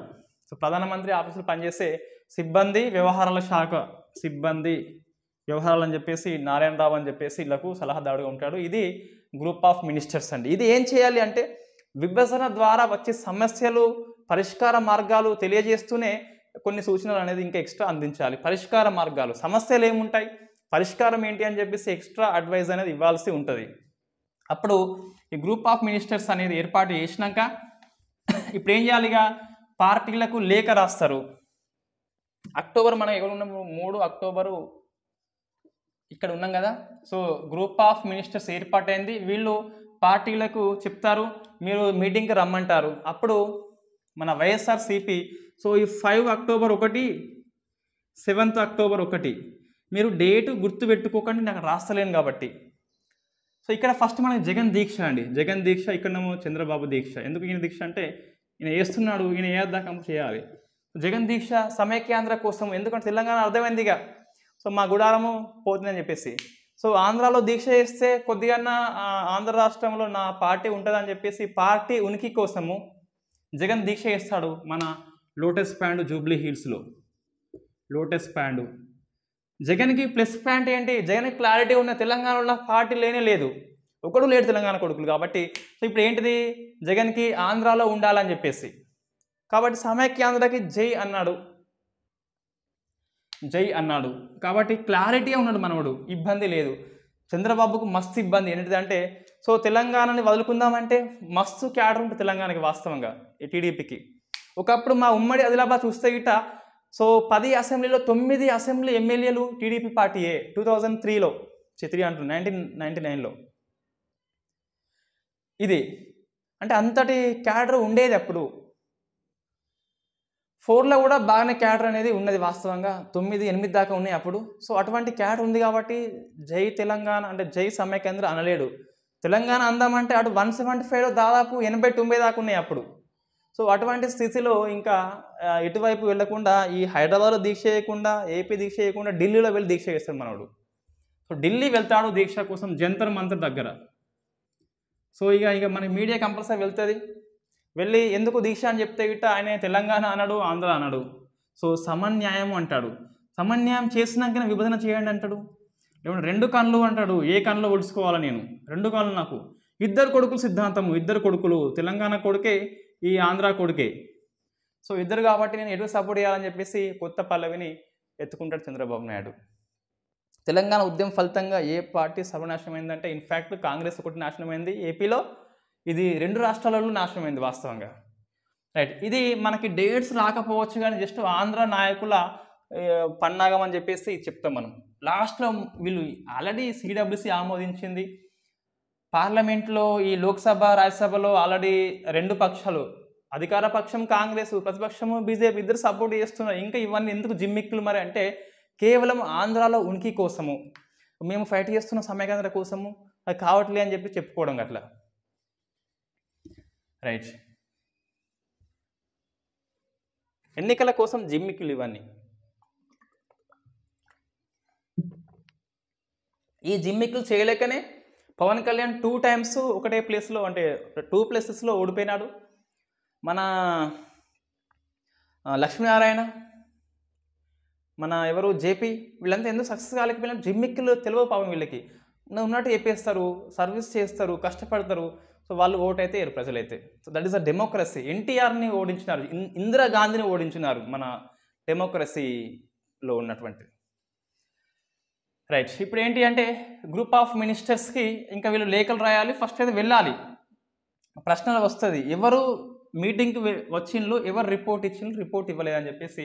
మళ్ళీ మనకు దేర్ ఆర్ 8 పార్టీ, టీఆర్ఎస్ ఒకటి, సో రెండవది కాంగ్రెస్ ఒకటి, మూడవది టీడీపీ మెయిన్గా ఉన్నది, నాలుగవది బీజేపీ, సో ఐదవది సిపిఐ జాతీయ పార్టీ, ఆరవది సిపిఎం జాతీయ పార్టీ, ఏడవది ఇంకేమున్నాయి దీంట్లో MIM party. So standard number అండి, 7 ఎమ్మెల్యే ఒక ఎంపీ మారదు. ఎయిత్ వైఎస్ఆర్సిపి, ఎందుకు మనకి పిఆర్పి అనేది లేదు. చిరంజీవి మెర్జ్ అయిపోయిండు కాంగ్రెస్లో, 2/3 పీపుల్ కాదు మొత్తం పార్టీ మొత్తం తీసుకొని గంగలు కలిపిండు, కాంగ్రెస్లో కలిపిండు.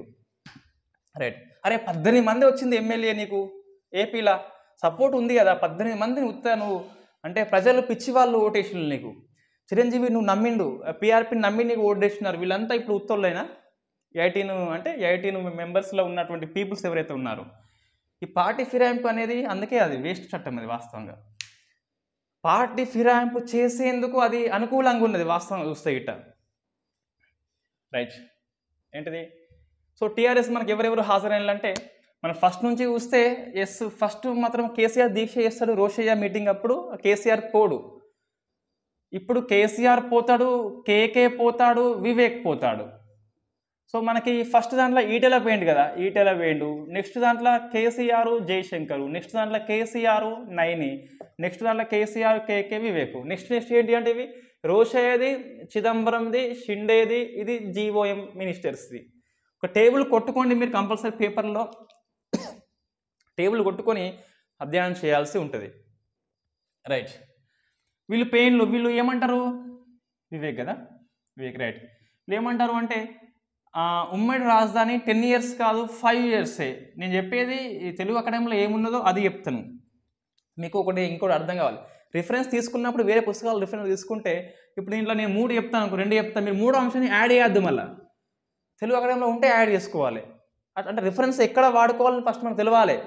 వీళ్ళు ఏం చెప్పిండ్రు అనే దానికి 10 అంశాలు చెప్తే 10 అంశాలు రాయద్దు మనం ఇక్కడ. తెలుగు అకాడమీలో ఏవి మెన్షన్ చేస్తే అవి రాస్తే సరిపోతుంది. రైట్. సో 5 years అనేది ఉమ్మడి రాజధాని చేయమన్నాడు, ఉమ్మడి రాజధాని 5 years.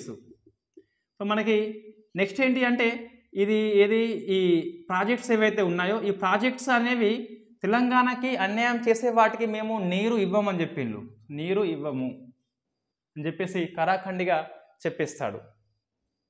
నెక్స్ట్ ఏంటి అంటే కాంగ్రెస్ అండి. ఇది చూస్తే ఎవరు, వసంత్ కుమార్, వట్టి వసంత్ కుమార్ గుర్తుందా ఇతను ఎవరు మనకి అంటే ఈ మిలియన్ మార్చ్లో విగ్రహాలు కూల్చివేత అయినప్పుడు వాటి యొక్క పునరుద్ధరణ కోసం కమిటీ ఏంటి అంటే వట్టి వసంత్ కుమార్ అని చెప్పేసి మనం డిస్కస్ చేసినాం ఆల్రెడీ. తెలంగాణ రచయితల వేదిక సింగిడి అని చెప్పేసి కొన్ని బుక్స్ దిమ్మిసా వీటిని ప్రింట్ చేస్తుంది. రైట్. ఏంటిది కాంగ్రెస్లో ఈయనొకడు.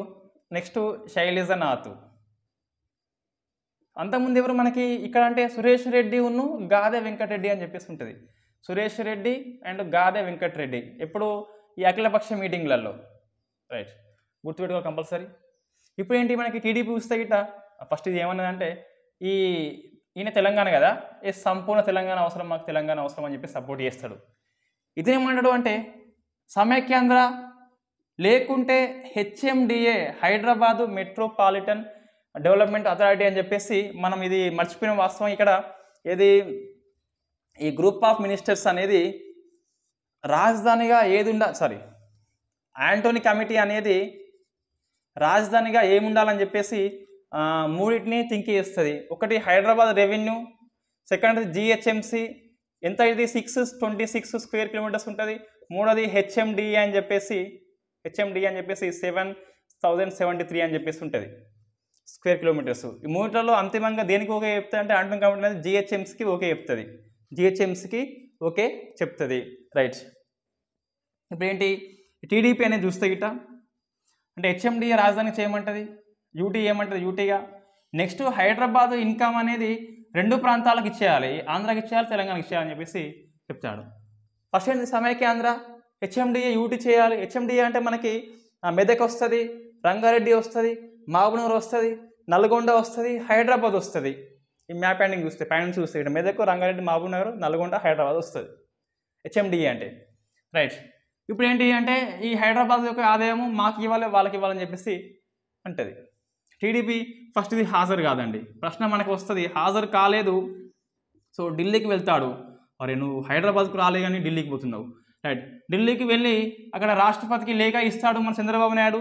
ఎందుకు అంటే సో సమన్యాయం అయినాక విభజన చేయమంటాడు. సమన్యాయం ఏంటిది బాబు అంటే, సమన్యాయం అంటే ఇంకా చెప్తాడు 2 కొడుకులు నాకు, 2 కళ్ళు ఉన్నాయి నాకు అని చెప్పేసి ఏదో స్టోరీ చెప్తారు మొత్తం మీద, రైట్. బీజేపీ చూస్తే రైట్ కిషన్ రెడ్డి అండ్ ఎవరు హరిబాబు, రైట్. వీళ్ళు చూస్తే తెలంగాణ ఓకే, బట్ మీదంటే ఈ పార్లమెంట్ కంటే ముందు అఖిలపక్ష మీటింగ్ పెట్టమంటాడు. సో అఖిలపక్ష మీటింగ్ పెట్టాలి అంటాడు. నెక్స్ట్ ఎవరు సిపిఐ అండి, సిపిఐ ఎస్ తెలంగాణ ఓకే. వీళ్ళు ఎవరు రాఘవులు, సారీ ఏం చెప్తున్నారు, నారాయణ. మనకి ఇంతకుముందు దాంట్లో నారాయణ గుండా మల్లేష్ పెయిన్లు ఎటువైనా కూడా, ఇప్పుడు గుండా మల్లేష్ రాకుండా ఎవరు విల్సన్ వస్తాడు, విల్సన్, జాన్ విల్సన్ గుర్తుపెట్టుకోవాలి. ఒక వ్యక్తి మనకి మారిండు. సో నారాయణ గుండా మల్లేష్ వచ్చేది షిండే ప్రకారం చూస్తే వాడు వచ్చింది ఎవరు, నారాయణ అండ్ విల్సన్ వచ్చిండు. ఏంటిదంటే వీళ్ళు ఏమంటారు అంటే ఈ సాగునీటి ప్రాజెక్టుల యొక్క ఇష్యూ సాల్వ్ చేయాలి. ఫస్ట్ అయితే ప్రాజెక్టులు ఇష్యూ సాగాలి, శాంతి భద్రతల అంశం చూసుకోవాలి మంచిగా. 371Dని టీఎస్లో అండ్ ఏపీలలో రెండులో కంటిన్యూ చేయాలని చెప్పేసి ఇది ఒకటి బాగా గుర్తుపెట్టుకోండి. 371Dని కంటిన్యూ చేయమన్నాడు, ఎస్ కంటిన్యూ చేసినారు, రాజ్యాంగ సవరణ అవసరం లేకుండానే. సిపిఐ, సిపిఎం సమైక్యాంధ్ర అన్నది, వైఎస్ఆర్సీపీ కూడా సమైక్యాంధ్ర అన్నది. వచ్చింది ఎవరు అంటే మనకి ఎవరు వచ్చిండ్రు సిపిఎం అంటే జూలకంటి రంగారెడ్డి అండ్ రాఘవులు, వీళ్ళే మనకి ఎప్పుడు వీళ్ళే వస్తున్నారు. వైఎస్ఆర్సీపీ చూస్తే గిట్ట మహేందర్ రెడ్డి అండ్ మైసూర్ రెడ్డి వీళ్ళే వస్తున్నారు కాబట్టి సేమ్ సమైక్యాంధ్ర అన్నది. ఎంఐఎం చూస్తే మనకి అసదుద్దీన్ వచ్చిండు, ఇన్ఫ్యాక్ట్ ఒకడే వచ్చిండు, అక్బరుద్దీన్ రాలేదు. ఈ జేవిజీ నాయుడు అని చెప్పేసి మనకు షిండే మీటింగ్లో ఉన్నాడు, ఆయన కూడా రాలేదు. ఎంఐఎం ఏమంటుంది అంటే ఫస్ట్ ఈ మత కలహాల నిరోధక బిల్లు ఏమంటుంది, ఇది ఏమంటుంది అంటే మత కలహాలు రావచ్చు అని చెప్పేసి అంటది. సో బిల్లు ఏమంటుంది, ఇది మనకు కొంచెం కాంట్రవర్సీ ఇష్యూ అండి వాస్తవంగా. తెలంగాణ వస్తే దళితులు అట, ముస్లింలకి అన్యాయం అట, ఎట్లయిందో తెలియదు మొత్తం అన్యాయం అట. ఈ 2 అంశాలు చెప్తుంది ఎంఐఎం పార్టీ. కంపల్సరీ పర్టికులర్గా అధ్యయనం చేయండి. గ్రూప్ 2 రాస్తే గిట్ట ఎవరు ఏం చెప్పిన ప్రశ్న మనకి ఈసారి వస్తుంది. పేపర్ డెప్త్గా వచ్చినప్పుడు ఇటువంటిది ఎవరు ఏం చెప్పినారు, మన పుస్తకంలో ఏముందో అదే వస్తుంది. మీరు తెలుగు అక్కడ పుస్తకం దగ్గర పెట్టుకోండి, ఆ గ్రూప్ 2 దగ్గర పెట్టుకోండి. 150లో 135+ ఉంటాయి కంపల్సరీ. ఈ ప్రైవేట్ పబ్లిషర్స్ ఎవరైతే ఉన్నారో నా పుస్తకంలోకే వచ్చినాయి అని చెప్పేసి పేజ్ నెంబర్ సహా పెడుతున్నారు. అరే అది తెలుగు అకాడమీలో ఉన్నాయి అవన్నీ మరి. సో మనకి అది మనం గుర్తుపెట్టుకోవాలి. 2 బుక్స్ మనకు ఉన్నాయి, తెలుగు అకాడమీ, వి ప్రకాష్ సార్. తెలుగు అకాడమీలకి అన్నీ వస్తున్నాయి. వి ప్రకాష్ సార్ యొక్క బుక్ను చూస్తే వీళ్ళు రాస్తున్నారు కాబట్టి. సో వి ప్రకాష్ బుక్ చదివితే మొత్తం చదివితే ఇది అవసరం లేదు కానీ మనకు పిచ్చిలేస్తుంది ఫస్ట్ అయితే నీకు, అంటే అంత పెద్దగా ఉంటుంది బుక్. మనం సింప్లిఫై చేసి రాసుకోవాల్సి ఉంటుంది. సింప్లిఫై మీన్స్ తెలుగు అకాడమీని మళ్ళీ ప్రింట్ చేయడమే సింప్లిఫై అంటాం మనం, అంతే సింపుల్గా చెప్పాలంటే, రైట్. మీరు గుడ్డిగా నమ్మద్దు, తెలుగు అకాడమీ పుస్తకం చూసుకోండి, ఆ ప్రశ్న చూసుకోండి. దాదాపుగా అన్నీ మనకి ఉన్నాయి, దాదాపు ఏవో 1 or 2 అనేది కామన్, రైట్. ఎందుకు ఇంత చెప్తున్నా అంటే అనవసరంగా టైం వేస్ట్ చేసుకోవద్దు. ఆ రిఫరెన్స్ అయితే ఏముందో మనకు మొత్తం సిలబస్ గ్రూప్ 2 చూస్తే, గ్రూప్ 1 చూస్తే e governance, polity, Indian history వీటికి నెంబర్ ఆఫ్ బుక్స్ రిఫర్ చేసుకోవాలి. గ్రూప్ 2 ఎకనామిక్ కూడా అంతగానో జాతీయ ఆదాయం ఒకటి ఎక్కువ రిఫర్ చేయాలి క్లారిటీ కోసము, మిగతా చాప్టర్స్ అవసరం లేదు. ఇది నిరుద్యోగం అని చెప్పేసి, తర్వాత పేదరికము, ఆ చర్యలు ఏంటని చెప్పేసి దానికోసం మనం రిఫరెన్స్ తీసుకోవాలి. ఆ స్కీమ్స్ కోసం రిఫరెన్స్ తీసుకోవద్దు. ఏ స్కీమ్ అయినా మళ్ళీ అందులో ఇది అదే ఉంటుంది, రైట్. ఏంటి ఇప్పుడు ఇది మనకి ఇది. నెక్స్ట్ మనకి సీఎం అనేది స్పెషల్ ఇన్వైటీ వేయండు. ప్రతి మీటింగ్కి సీఎం అనే స్పెషల్ ఇన్వైట్ కంపల్సరీ ఉంటుంది, సీఎం కాబట్టి. సీఎం ఏమంటాడు అంటే రాష్ట్రం ఏర్పాటు చేయొద్దు, ఒరే నువ్వు లక్షల కోట్ల ప్యాకేజ్ ఇచ్చేయి, తెలంగాణ రాష్ట్రం ఏర్పాటు చేస్తే నక్సలైట్లు వస్తారు, ఉగ్రవాదం పెరుగుతుంది. ఏమైంది, ఉగ్రవాదం పెరిగిందా ఇప్పుడు, నక్సలైట్లు వచ్చిందా? No, right. ఇది మనకి ఒకటి. ఈ ప్రశ్నకు ఆన్సర్ చేయండి. నక్సలైట్లు అంటే దేశభక్తులు అని చెప్పేసి ఎవరు చెప్పినారు, ఏ ముఖ్యమంత్రి చెప్పినాడు? ఇది మన గ్రూప్ ఆఫ్ మినిస్టర్స్ అండి. అక్టోబర్ 3న నియమిస్తే డిసెంబర్ 5న రిపోర్ట్ ఇస్తుంది. మధ్యలో ఏం జరిగింది అంటే జగన్ వచ్చిండు, బాబు వచ్చిండు. ఎందుకు వచ్చిండు అంటే తెలంగాణ ఏర్పాటు తథ్యమని అర్థమైంది, ఆంధ్రాలో ఉనికి కోసం వచ్చిండు. అట్లనే మనం చదవాలి, అట్లనే గుర్తుంటుంది మనకి ఈజీగా.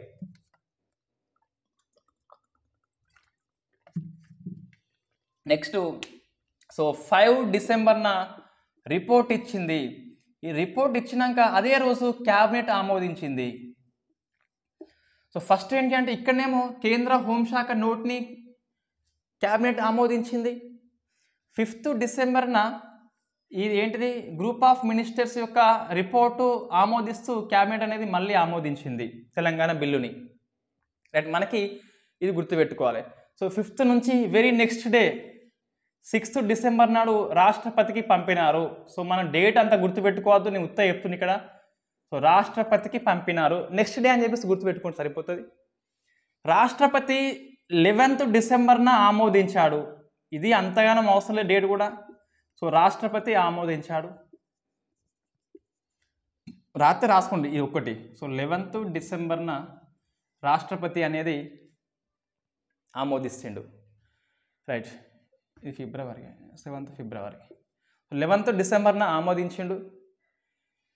వెరీ నెక్స్ట్ డే ఏపీకి స్పెషల్ ఫ్లైట్లో బిల్లును పంపినాడు. సో 12th నాడు డిసెంబర్ చేరింది అది స్పెషల్ ఫ్లైట్లో. నెక్స్ట్ ఎక్కడ చేరుతుంది ఇది అంటే ఎప్పుడైనా చూడండి, ఒక రాష్ట్రం నుంచి ఇంకో రాష్ట్రానికి బిల్లు కానీ ఏమన్నా పోవాలి అంటే ఆ రాష్ట్రం యొక్క సిఎస్ చీఫ్ సెక్రటరీ ఉంటుంది, అతను పంపిస్తారు. సో చీఫ్ సెక్రటరీ మహంతి అప్పుడు. సో మహంతికి పోయింది. నెక్స్ట్ ఏంటి అంటే ఈ మహంతి అసెంబ్లీ అంటే రాష్ట్ర అసెంబ్లీ యొక్క సెక్రటరీ ఉంటారు, మళ్ళీ ఈ ఐఏఎస్ ఆఫీసర్ వీళ్ళంతా. సో అతను బిల్లు పంపిస్తే మొత్తం మీద 13 డిసెంబర్న బిల్లు అనేది రాష్ట్ర అసెంబ్లీకి చేరింది. మన డేట్స్ మనకి ఈజీగా గుర్తుంటాయండి. ఒకటి ఇది గుర్తుకొస్తే ఇవన్నీ గుర్తుకొస్తాయి ఆటోమేటిక్గా. 11th డిసెంబర్న ఆమోదిస్తే 12th December next day పోయింది. నెక్స్ట్ డే అసెంబ్లీకి వచ్చింది, కానీ అసెంబ్లీ స్పీకరు ఈ బిల్లు అనేది ప్రవేశపెట్టలేదు, దగ్గర పెట్టుకున్నాడు లేట్ చేయడానికి. ఈ రాష్ట్రపతి అనేది గడువు ఇచ్చినాడు ఇతనికి, రాష్ట్రానికి ఒక 4 వీక్స్ గడువు ఇచ్చినాడు. 6 వీక్స్ గడువు ఇచ్చినాడు. 6 వీక్స్ అంటే 23rd జనవరి వరకు. సో 12th డిసెంబర్ నుంచి ఇక్కడికి ఎంత రోజులు అవుతుంది మనకి? ఆల్మోస్ట్ 40 రోజులు అవుతుంది దాదాపుగా. ఈ 18-19 రోజులు, ఇవి 23 డేస్ కదా. సో 6 వీక్స్ అనేది ఇచ్చినాడు. రైట్, మన గ్రూప్ ఆఫ్ మినిస్టర్స్ యొక్క గడువు కూడా 6 వీక్స్ అండి, గుర్తుపెట్టుకోవాలి. ప్రణబ్ ముఖర్జీ కమిటీ గడువు 8 వీక్స్, గుర్తుపెట్టుకోవాలి అది. రైట్, 8 వీక్స్ అన్నాడు. ఇంతవరకు రిపోర్ట్ అయితే ఇవ్వలేదు, ఇప్పుడు రిపోర్ట్ ప్రణబ్ ముఖర్జీ ఇవ్వలేదు. రైట్, ఇప్పుడు ఏంటి? సో ఇంతవరకు ఉన్నది కదా. అంతిమంగా 16 డిసెంబర్న అసెంబ్లీ స్పీకర్ నాదెండ్ల మనోహర్, ఈయన పేరు గుర్తుపెట్టుకోండి కంపల్సరీ, నాదెండ్ల మనోహర్.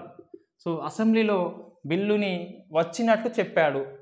రాష్ట్రపతి బిల్లు పంపినాడు అని చెప్పేసి 16th డిసెంబర్ అని చెప్పినాడు. వచ్చిన 12th వచ్చింది, వాస్తవంగా నైట్ వచ్చింది. 4 డేస్ దీన్ని నాన్చిండ్లు, ఇంకా కూడా నాన్స్తున్నారు వీళ్ళు. సో 16 డిసెంబర్న వచ్చింది. నాదెండ్ల మనోహర్, నేను చెప్పిన ఆల్రెడీ ఈ యొక్క ప్రక్రియలో ఏంటి అంటే రాష్ట్రానికి బిల్లు వచ్చినాక అనౌన్స్మెంట్ చేసేది ఎవరు అంటే నాదెండ్ల మనోహర్ స్పీకర్ చేస్తాడు.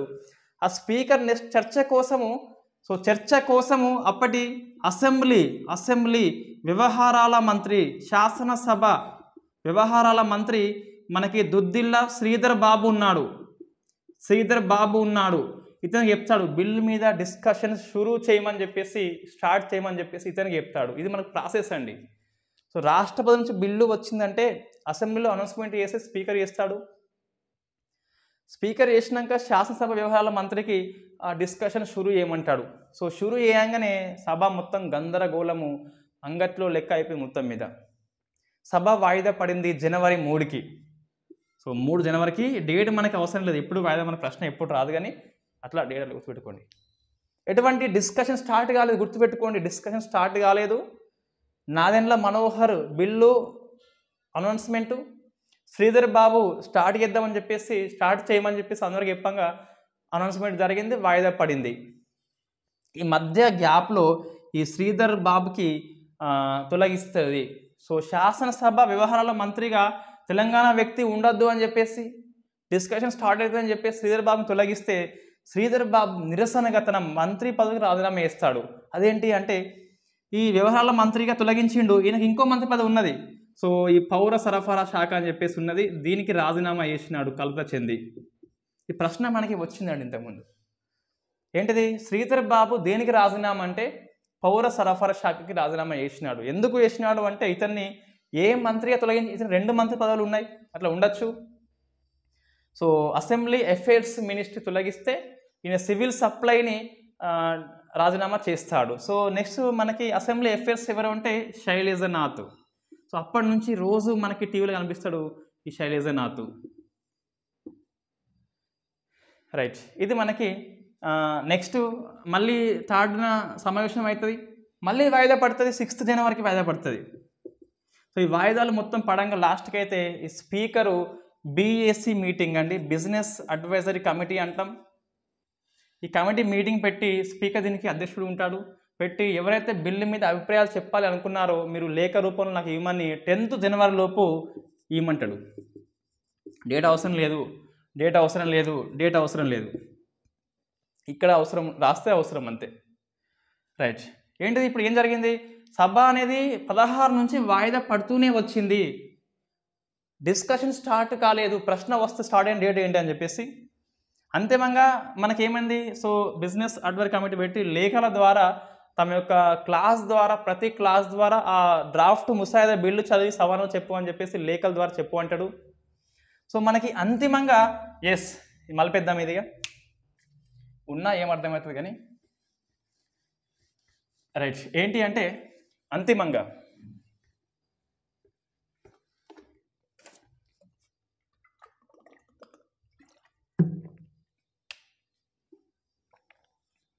రైట్ ఏంటిది? 8th జనవరి డేట్ గుర్తుపెట్టుకోవాలి. 8th జనవరిన ఏపీ అసెంబ్లీలో బిల్లు మీద డిస్కషన్ స్టార్ట్ అవుతుంది, చర్చలు స్టార్ట్ అవుతాయి, డేట్ వస్తుందండి. సో 8th జనవరి గుర్తుపెట్టుకోవాలి. 14లో మనం 14కి ఎంట్రీ అయిపోయినాం, మనం ఇక ఎంట్రీ అయిపోయినాం మనం. రైట్, ఇప్పుడు ఏంటి? ఈ 11th డిసెంబర్ ఏంటి అంటే రాష్ట్రపతి ఆమోదించిండు. సో మన నెక్స్ట్ మళ్ళీ డేట్ ఎప్పుడు అంటే 8th జనవరి మనకి డేట్ వస్తుంది. సో ఫస్ట్ డిస్కషన్ స్టార్ట్ చేసింది ఎవరు అంటే వసంత్ కుమార్. ఇప్పుడు మనకి ప్రశ్న వస్తుంది, ఎవరెవరు ఏం మాట్లాడిండ్రు అని చెప్పేసి ప్రశ్న వస్తుంది. మన హెడ్డింగ్ ఏంటి అంటే అసెంబ్లీ డిస్కషన్స్ అని చెప్పేసి డిస్కషన్స్. ఎక్కడ పెట్టాలి హెడ్డింగ్? మనం అంతమంది పెట్టాలి వాస్తవంగా, నోట్స్ రాసుకుంటే గిట్ట. నోట్స్ నేను ఇస్తున్నా కానీ ఓకే. రైట్, ఇప్పుడు ఏంటి మనకి ఈయన తెలంగాణ అవసరం అని చెప్పి చెప్తాడు కంపల్సరీ. నెక్స్ట్ మన జయప్రకాష్ నారాయణ అప్పుడు ఎమ్మెల్యే మాట్లాడిన తెలంగాణ మీరు ఏర్పాటు చేయండి కానీ ఓ పద్ధతి అనేది ఉంటుందని చెప్పేసి ఏదో మొత్తం అంటాడు. ఇది అవసరం లేదు కానీ మనకి. నెక్స్ట్ సీఎం అండి, కిరణ్ కుమార్ రెడ్డి మాట్లాడతాడు. సీఎంగా నా బ్యాడ్లకు నేను ఇప్పుడు సీఎంగా ఉండడం, మనం విడిపోతున్నామని చెప్పేసి. నెక్స్ట్ టీఆర్ఎస్ నుంచి మాట్లాడేది ఈటెల రాజేందర్, తెలంగాణ కావాలి అంటాడు. కేటీఆర్ కూడా మాట్లాడతాడు, తెలంగాణ కావాలి అంటాడు. కేసీఆర్ మాట్లాడాడు, ఎందుకని ఎమ్మెల్యే కాదు కాబట్టి అప్పుడు. ఇలా మన డిస్కషన్ స్టార్ట్ అయినాయి. సో మనకి ఇది అయిపోయింది.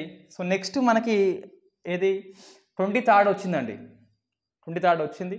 మళ్ళీ మన కేసీఆర్ మన సీఎం ఒక 3 వీక్స్ గడువు అడిగితే 1 వీక్ పెంచుతారు, ఈ ప్రశ్న వస్తుంది. సో 30 జనవరి దాకా పెంచుతాడు మళ్ళీ గడువు, 1 వీక్ గడువు పెంచుతారు 30 వరకు. 23కి అయిపోవాల్సింది డేట్ వచ్చింది, 3 వీక్స్ మళ్ళీ అడిగితే 3 వీక్స్ యొక్క మతలబ్ ఏంటిదంటే February 20కి ఈ సభ అయిపోతుంది. ఏ సభ? మన లోక్సభ అనేది రద్దు అయిపోతుంది, ఇక బిల్లు ఎక్కడదని చెప్పేసి కొత్త రాష్ట్రం ఏర్పడదని చెప్పి వీళ్ళ ప్లాన్ వాస్తవంగా. అందుకే వాయిదా మీద వాయిదా పడింది. December 16న డిస్కషన్ స్టార్ట్ అయింది, December 12న రాష్ట్రానికి వస్తే 4 days మధ్యలో గ్యాప్ ఉన్నది. సో January 8న స్టార్ట్ అయింది, ఆల్మోస్ట్ 1 month ఉన్నది. సో ఇప్పుడు డిస్కషన్ పెట్టకుండా మళ్ళీ వాయిదా ఏంటి అని చెప్పేసి 1 వారం మాత్రం గడువిస్తుంది. ఒకటే అండి, మనం ప్రభుత్వం చేయాలి అనుకున్నప్పుడు ఏది ఆపదు. గ్రూప్ 2 గ్రూప్ 1 ఎస్ మేము ఇప్పుడు నింపాలి అనుకున్నప్పుడు ఏది ఆపలేదు. నింపద్దు అనుకుంటే అన్నీ అడ్డంకులే. 3 వీక్స్ గడువు ఇవ్వచ్చు. ఇప్పుడు వీళ్ళు కోరిళ్ళు కాబట్టి రాష్ట్రాన్ని ఆపేద్దామని చెప్పి సెంట్రల్ గవర్నమెంట్ అనుకుంటే 3 వీక్స్ 4 వీక్స్ ఇచ్చేసేది. ఎందుకు 1 వీక్ అంటే అది అనుకున్నది కాబట్టి చేస్తుంది. రైట్. తెలంగాణ ప్రభుత్వం స్పష్టంగా అనుకుంటుంది ఉద్యోగాలు నింపుదామని చెప్పేసి ఎలక్షన్స్ లోపే. ఎలక్షన్స్ ఎప్పుడు వస్తాయని చెప్పేసి ఎవరికి క్లారిటీ లేదు కాబట్టి రేపు వచ్చినా రావచ్చు. కాబట్టి మనం చదువుకుంటూనే ఉండాలి కంపల్సరీ. రైట్. ఇప్పుడు ఏంటి ఏమన్నాం 1 వీక్ అనేది ఎక్స్టెండ్ అయింది. ఇప్పుడు స్పీకర్ ఈ కిరణ్ కుమార్ రెడ్డి ఈ బిల్లుని వెనక్కి పంపాలని చెప్పేసి 77 రూల్ని అప్లై చేస్తాడు. ఈ మన ప్రశ్న వస్తుంది 77 రూల్ అంటే ఏంటంటే అది సీఎంకి స్పెషల్ రైట్స్ ఉంటుంది, ఒక బిల్లును వెనక్కి పంపే రైట్స్ ఉంటుంది. ఈ బిల్లు మనకి సీఎంఏ ప్రవేశపెట్టాలి వాస్తవంగా. అయితే 77 రూల్ ప్రకారము ఈ నోటీస్ అనేది స్పీకర్కి ఇస్తే ఆ స్పీకర్ ప్రవేశపెడతాడు. సో బిల్లు మీద ఓటింగ్ జరుగుతుంది, సభ అనేది తిరస్కరిస్తుంది. మనకి వాస్తవంగా టెక్నికల్గా చెప్పాలంటే ఈ బిల్లుని తిరస్కారం చేసినట్టు కాదు. ఇక్కడ ఈ 77 రూల్ ప్రకారము బిల్లుని వెనక్కి పంపేందుకు నిర్ణయం ఇది. దాని మీద ఓటింగ్ జరిగితే మన పుస్తకాలన్నీ కూడా ఎస్ తిరస్కరణ అన్నాయి, ఎస్ మనం అట్లనే చదువుకుందాం. ప్రశ్న వస్తుంది మనకి, అసెంబ్లీలో తెలంగాణ ముసాయిదా బిల్లు అనేది 77 రూల్ ప్రకారము సీఎం ప్రవేశపెట్టాలి, కానీ స్పీకర్ ప్రవేశపెడతాడు, దాని మీద ఓటింగ్ జరుగుతుంది. సో ఓటింగ్లో నెగ్గుతుంది, బిల్లు తిరస్కరించబడుతుంది. ఇది సారాంశం ఉంటుంది. వాస్తవంగా ఈ రూల్ ఏంటిదంటే బిల్లును వెనక్కి పంపే అధికారం ఉంటుంది. సో వెనక్కి పంపే అధికారం ప్రకారం ఇది బిల్లు నెగ్గింది.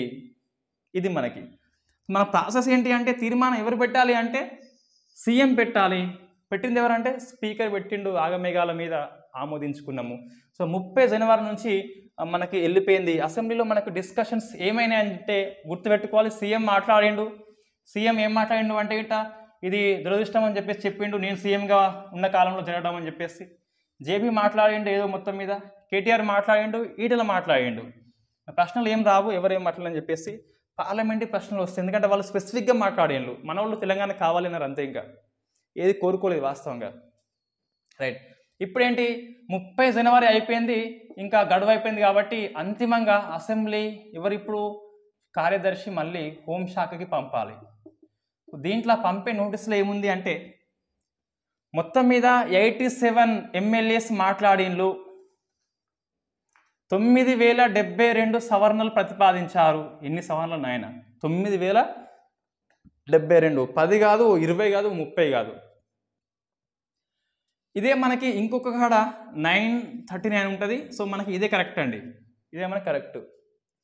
నెక్స్ట్ ఎమ్మెల్సీ చూస్తే గిట్ట ఎమ్మెల్సీ ఎందుకు మనకి శాసన మండలి ఉంది కాబట్టి సో 54 ఎమ్మెల్సీ మాట్లాడినలో 1157 తీర్మానాలు అంటే ఇవి సవరణలు ప్రతిపాదించినారు. ఒక్క బిల్లులో గిన్ని సవరణలు అంటే ఘోరం. అది మనం రేపు క్లాస్ డిస్కస్ చేద్దాం ఆ చట్టం అనేది ఏముంటుంది.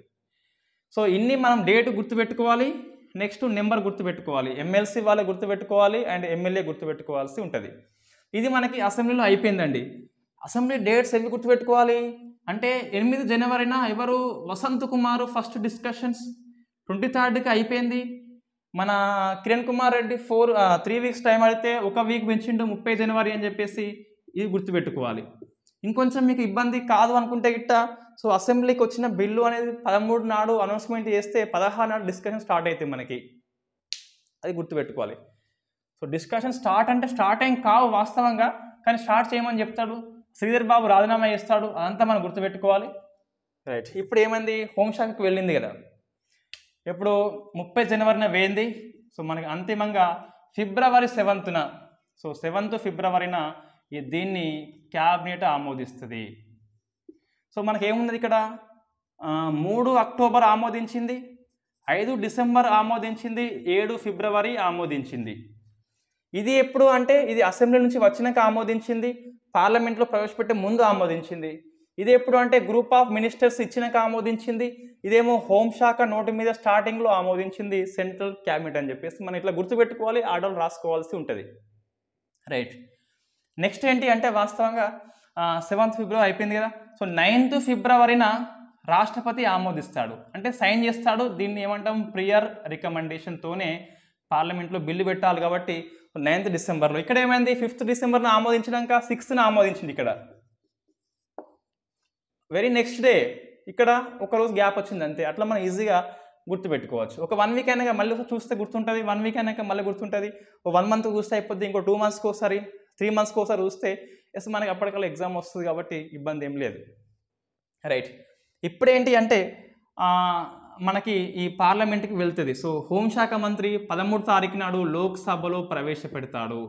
సో లోక్సభలో బిల్లు ఎవరు షిండే, సో సుశీల్ కుమార్ షిండే హోంమంత్రి లోక్సభలో బిల్లు అనేది అనౌన్స్మెంట్ చేస్తాడు. అయితే మీకు ఒకటి గుడ్డిగా నమ్మద్దు, లోక్సభలో పెట్టినటువంటి లోక్సభలో పెట్టాలని కాదు, ఇక్కడ వాని ఇష్టము, బట్ లోక్సభలో పెట్టాడు.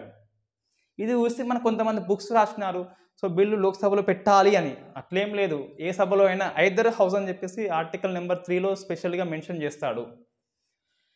రైట్, ఇప్పుడేంటి అంటే దీనికంటే ముందు కొంచెం ప్రక్రియ ఏంటి అంటే సాక్షాత్తు చరిత్ర మొత్తంలోనే కాంగ్రెస్ పార్టీ మీదనే కాంగ్రెస్ వాళ్ళ ఎంపీలు అవిశ్వాసాన్ని తీర్మానాన్ని ప్రవేశపెడతారు. అవిశ్వాస తీర్మానము 6 ఎంపీలు. ఈ 6 ఎంపీలని పార్టీ బహిష్కరణ చేస్తుంది, అది వేరే విషయం. కానీ చరిత్ర మొత్తంలోనే డెమోక్రసీ మొత్తంలోనే ఒక ప్రతిపక్ష పార్టీ కాకుండా అధికార పక్షంలో ఉన్న ఎంపీలే వాళ్ళ ప్రభుత్వం మీదనే ప్రవేశపెడతారు. సో మనకి 6 ఎంపీలు మనకి పేర్లు వాస్తవంగా మన పుస్తకాల్లో లేవు, అంటే మన తెలుగు పుస్తకాల్లో లేదు, వి ప్రకాష్ పుస్తకంలో లేదు. వాస్తవంగా మనకి ఈ రవీంద్ర పుస్తకము డైరీ ఉంది కదా, అందులో ఉంటుంది. పేర్లు మనకు అవసరం లేదు, కానీ చూస్తే జస్ట్ ఇట్లా గుర్తుంటాయి, పెద్ద విషయం కాదు. ఇక్కడ ఎవరు మనకి అంటే లగడపాటి కంపల్సరీ, లగడపాటి రాజగోపాల్. నెక్స్ట్ రాయపాటి సాంబశివరావు, ఉండవల్లి అరుణ్ కుమార్ అని చెప్పేసి, ఉండవల్లి అరుణ్ కుమార్, సాయి ప్రతాప్, సబ్బం హరి అని చెప్పేసి వీళ్ళు ఉంటారండి.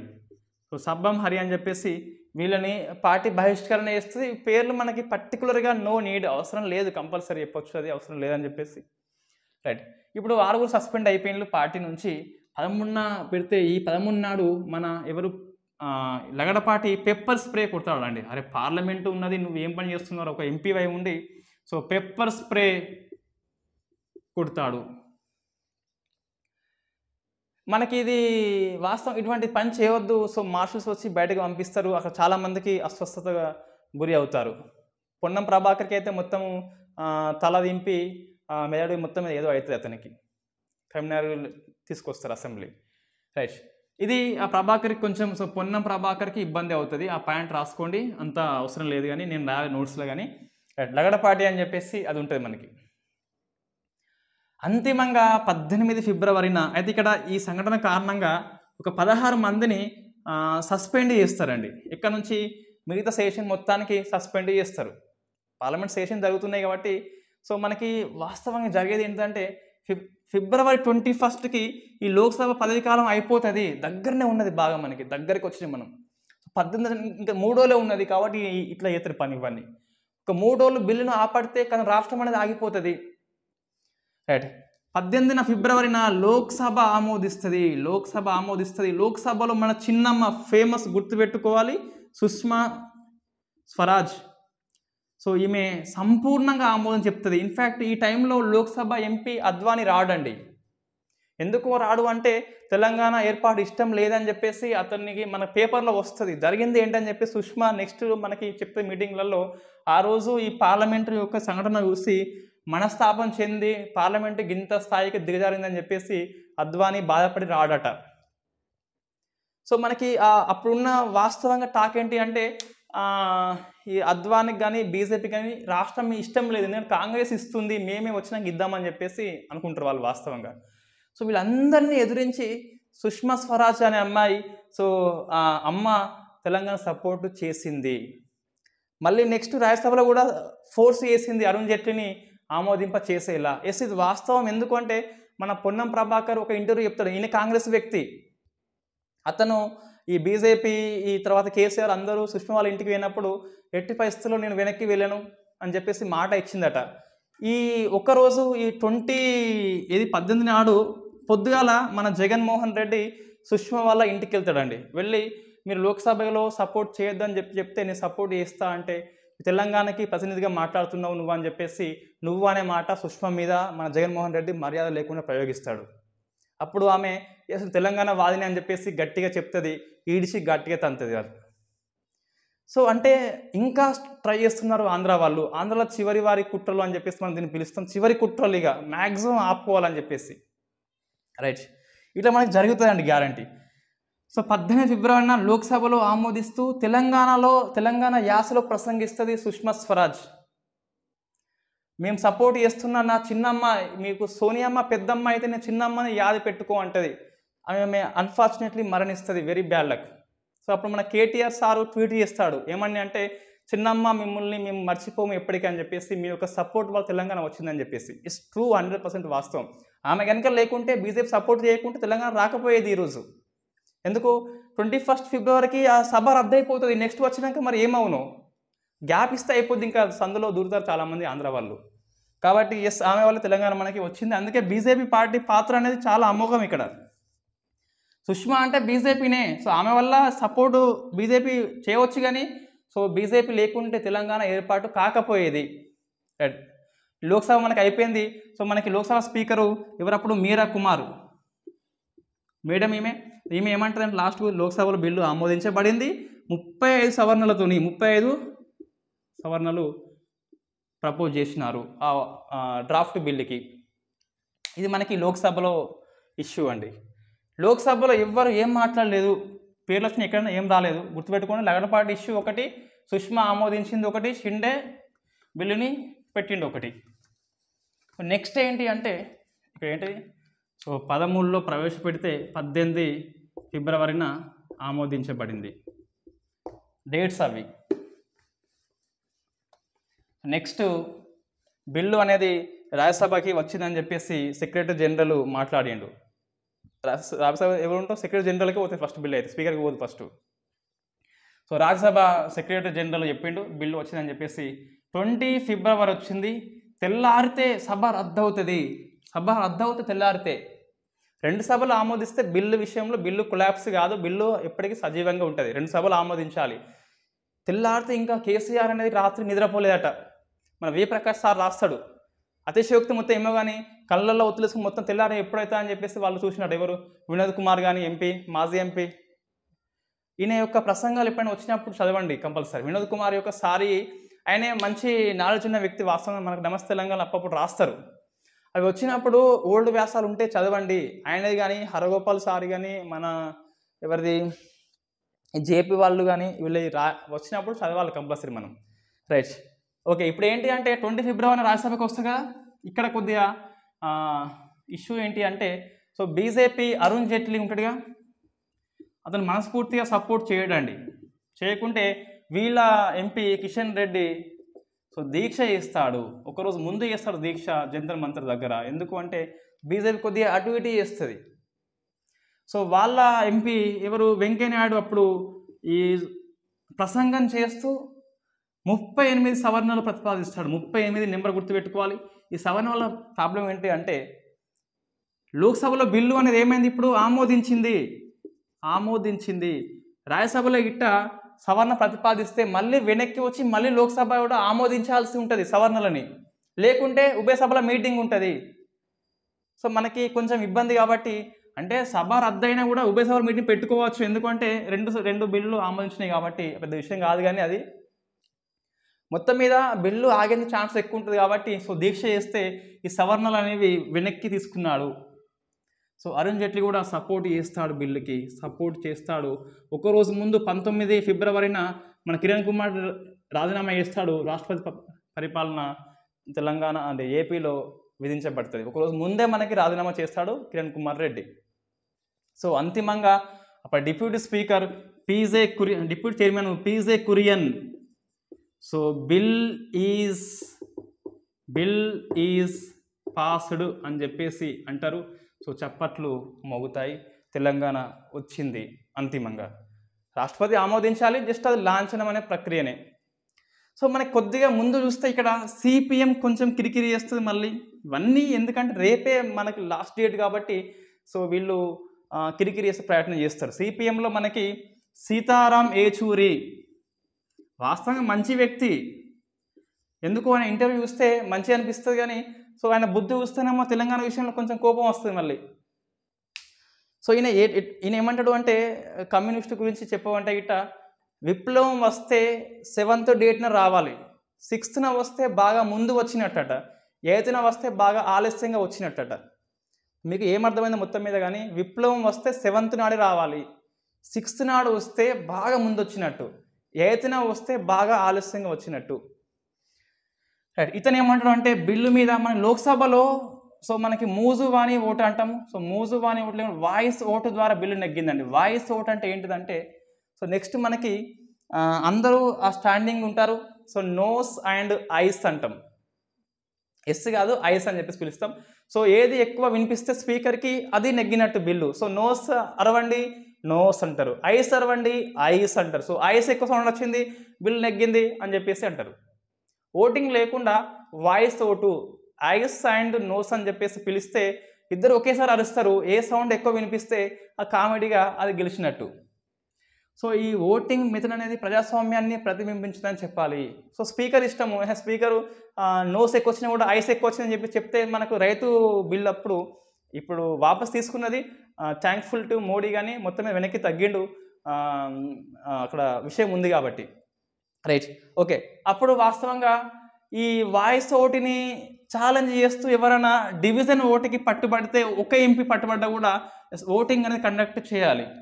ఇంతకుముందు లాబింగ్కి వచ్చేసి నిలబడితే ఆ హెడ్స్ కౌంట్ చేసేది, ఎవరు అపోజు ఎవరు ఫేవర్ అని చెప్పేసి. ఇప్పుడు ఏంటి అంటే మనకి ఎలక్ట్రానిక్ ఆటోమేటిక్ ఓటింగ్ ఉంటుంది. ఆ స్విచ్ నొక్కగానే ఎవరు ఐస్ ఎవరు నోస్ అని చెప్పేసి అక్కడ పడుతుంది, మనకి ఎర్ర సింబల్లో పడుతుంది, గ్రీన్ సింబల్లో పడుతుంది సపోర్ట్ చేసిన వాళ్ళది.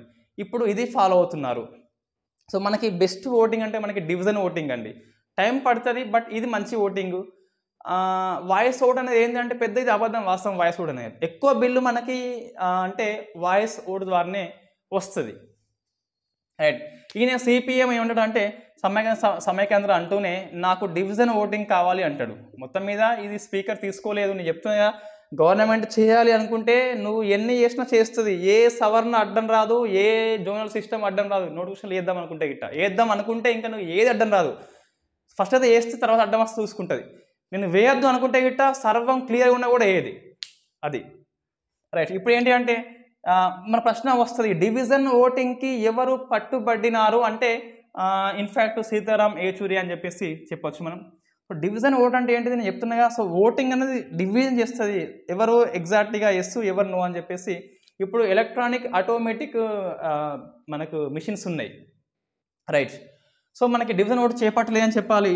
అంతిమంగా ఇది కూడా వాయిస్ ఓటు ద్వారా ఆమోదించబడింది. ఎప్పుడు 20 ఫిబ్రవరి, డేట్ రాసుకోవాలి 20 ఫిబ్రవరి అని చెప్పేసి. సో ఇది మనకి 2 సభలు అనేవి ఆమోదించినాయి.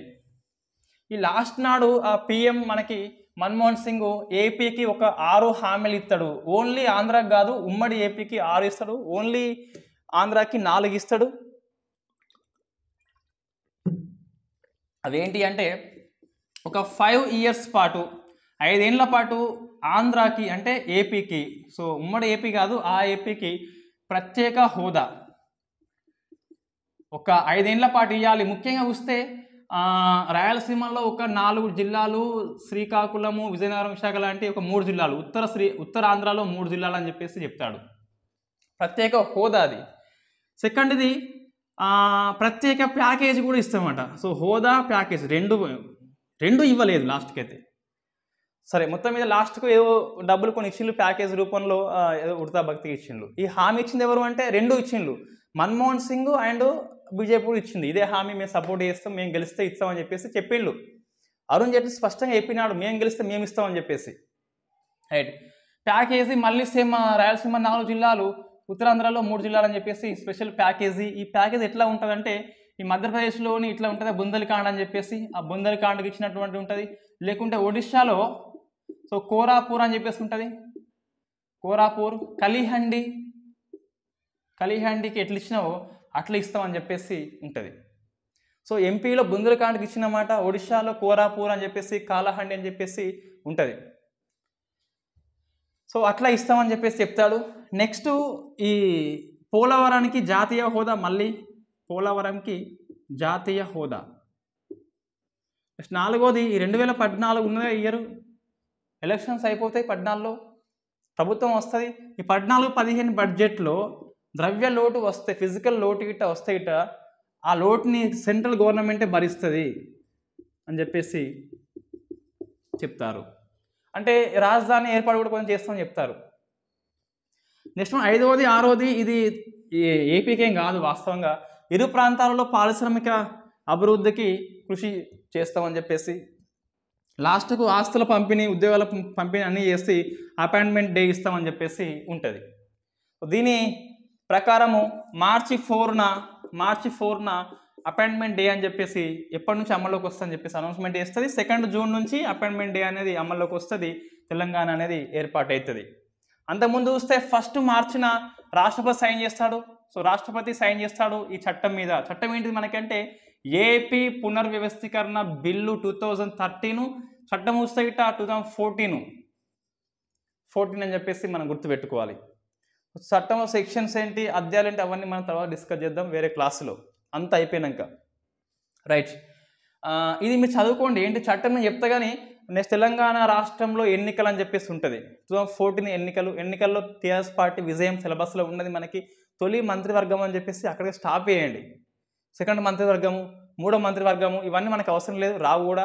తొలి మంత్రివర్గం ఎవరని చెప్పేసి, తొలి ప్రథములు ఎవరని చెప్పేసి ఎట్లా పోలుస్తారంటే బూరుగుల రామకృష్ణరావు ఒకటి, నెక్స్ట్ మన ఏపీ 1956లో నీలం సంజీవరెడ్డి మంత్రివర్గము, కేసీఆర్ది 3 టేబుల్ కొట్టుకోండి అయిపోతుంది. అది మనము క్లాస్ చెప్పినా అంతే, చెప్పమంటే చెప్తాం, లేకుంటే మీ నోట్స్ రాస్తే రాసుకోండి డైరెక్ట్గా. Right, okay. ఇప్పుడు ఏంటి అంటే 25 అయిపోయింది డేట్. ఇక్కడ 1 మార్చిన రాష్ట్రపతి ఆమోదించాడు, 4th మార్చిన అపాయింట్మెంట్ డే వచ్చింది, 2 జూన్న తెలంగాణ అనేది ఆవిర్భావం జరిగింది. అయితే మనకి ఈ 2 మార్చినే, సో 1 మార్చిన అయిపోయిందిగా, 2 మార్చిన ఏమైంది మనకి 21 ఫిబ్రవరి అయిపోయినాక లోక్సభ రద్దు అయిపోయింది, సెషన్స్ లేవు కాబట్టి ఒకటి మళ్ళీ ఆర్డినెన్స్ రూపంలో వచ్చింది. సో మనకి మళ్ళీ పెద్ద ఇది అవసరం లేదు, ఎందుకు అవసరం లేదు. సో మనకి రాజధాని ఏర్పాటులో వీళ్ళు సెంట్రల్ గవర్నమెంట్ హెల్ప్ చేసిందంటే హెల్ప్ చేసింది. ఎట్లా హెల్ప్ చేసిందంటే అమరావతి శంకుస్థాపన నాడు నరేంద్ర మోడీ పీడికడు మట్టి తీసుకుపోయాడు. సో పెద్ద హెల్ప్ అది. అది పవిత్రమైన గంగా జలం అని చెప్పేసి మట్టి తీసుకుపోయాడు నరేంద్ర మోడీ.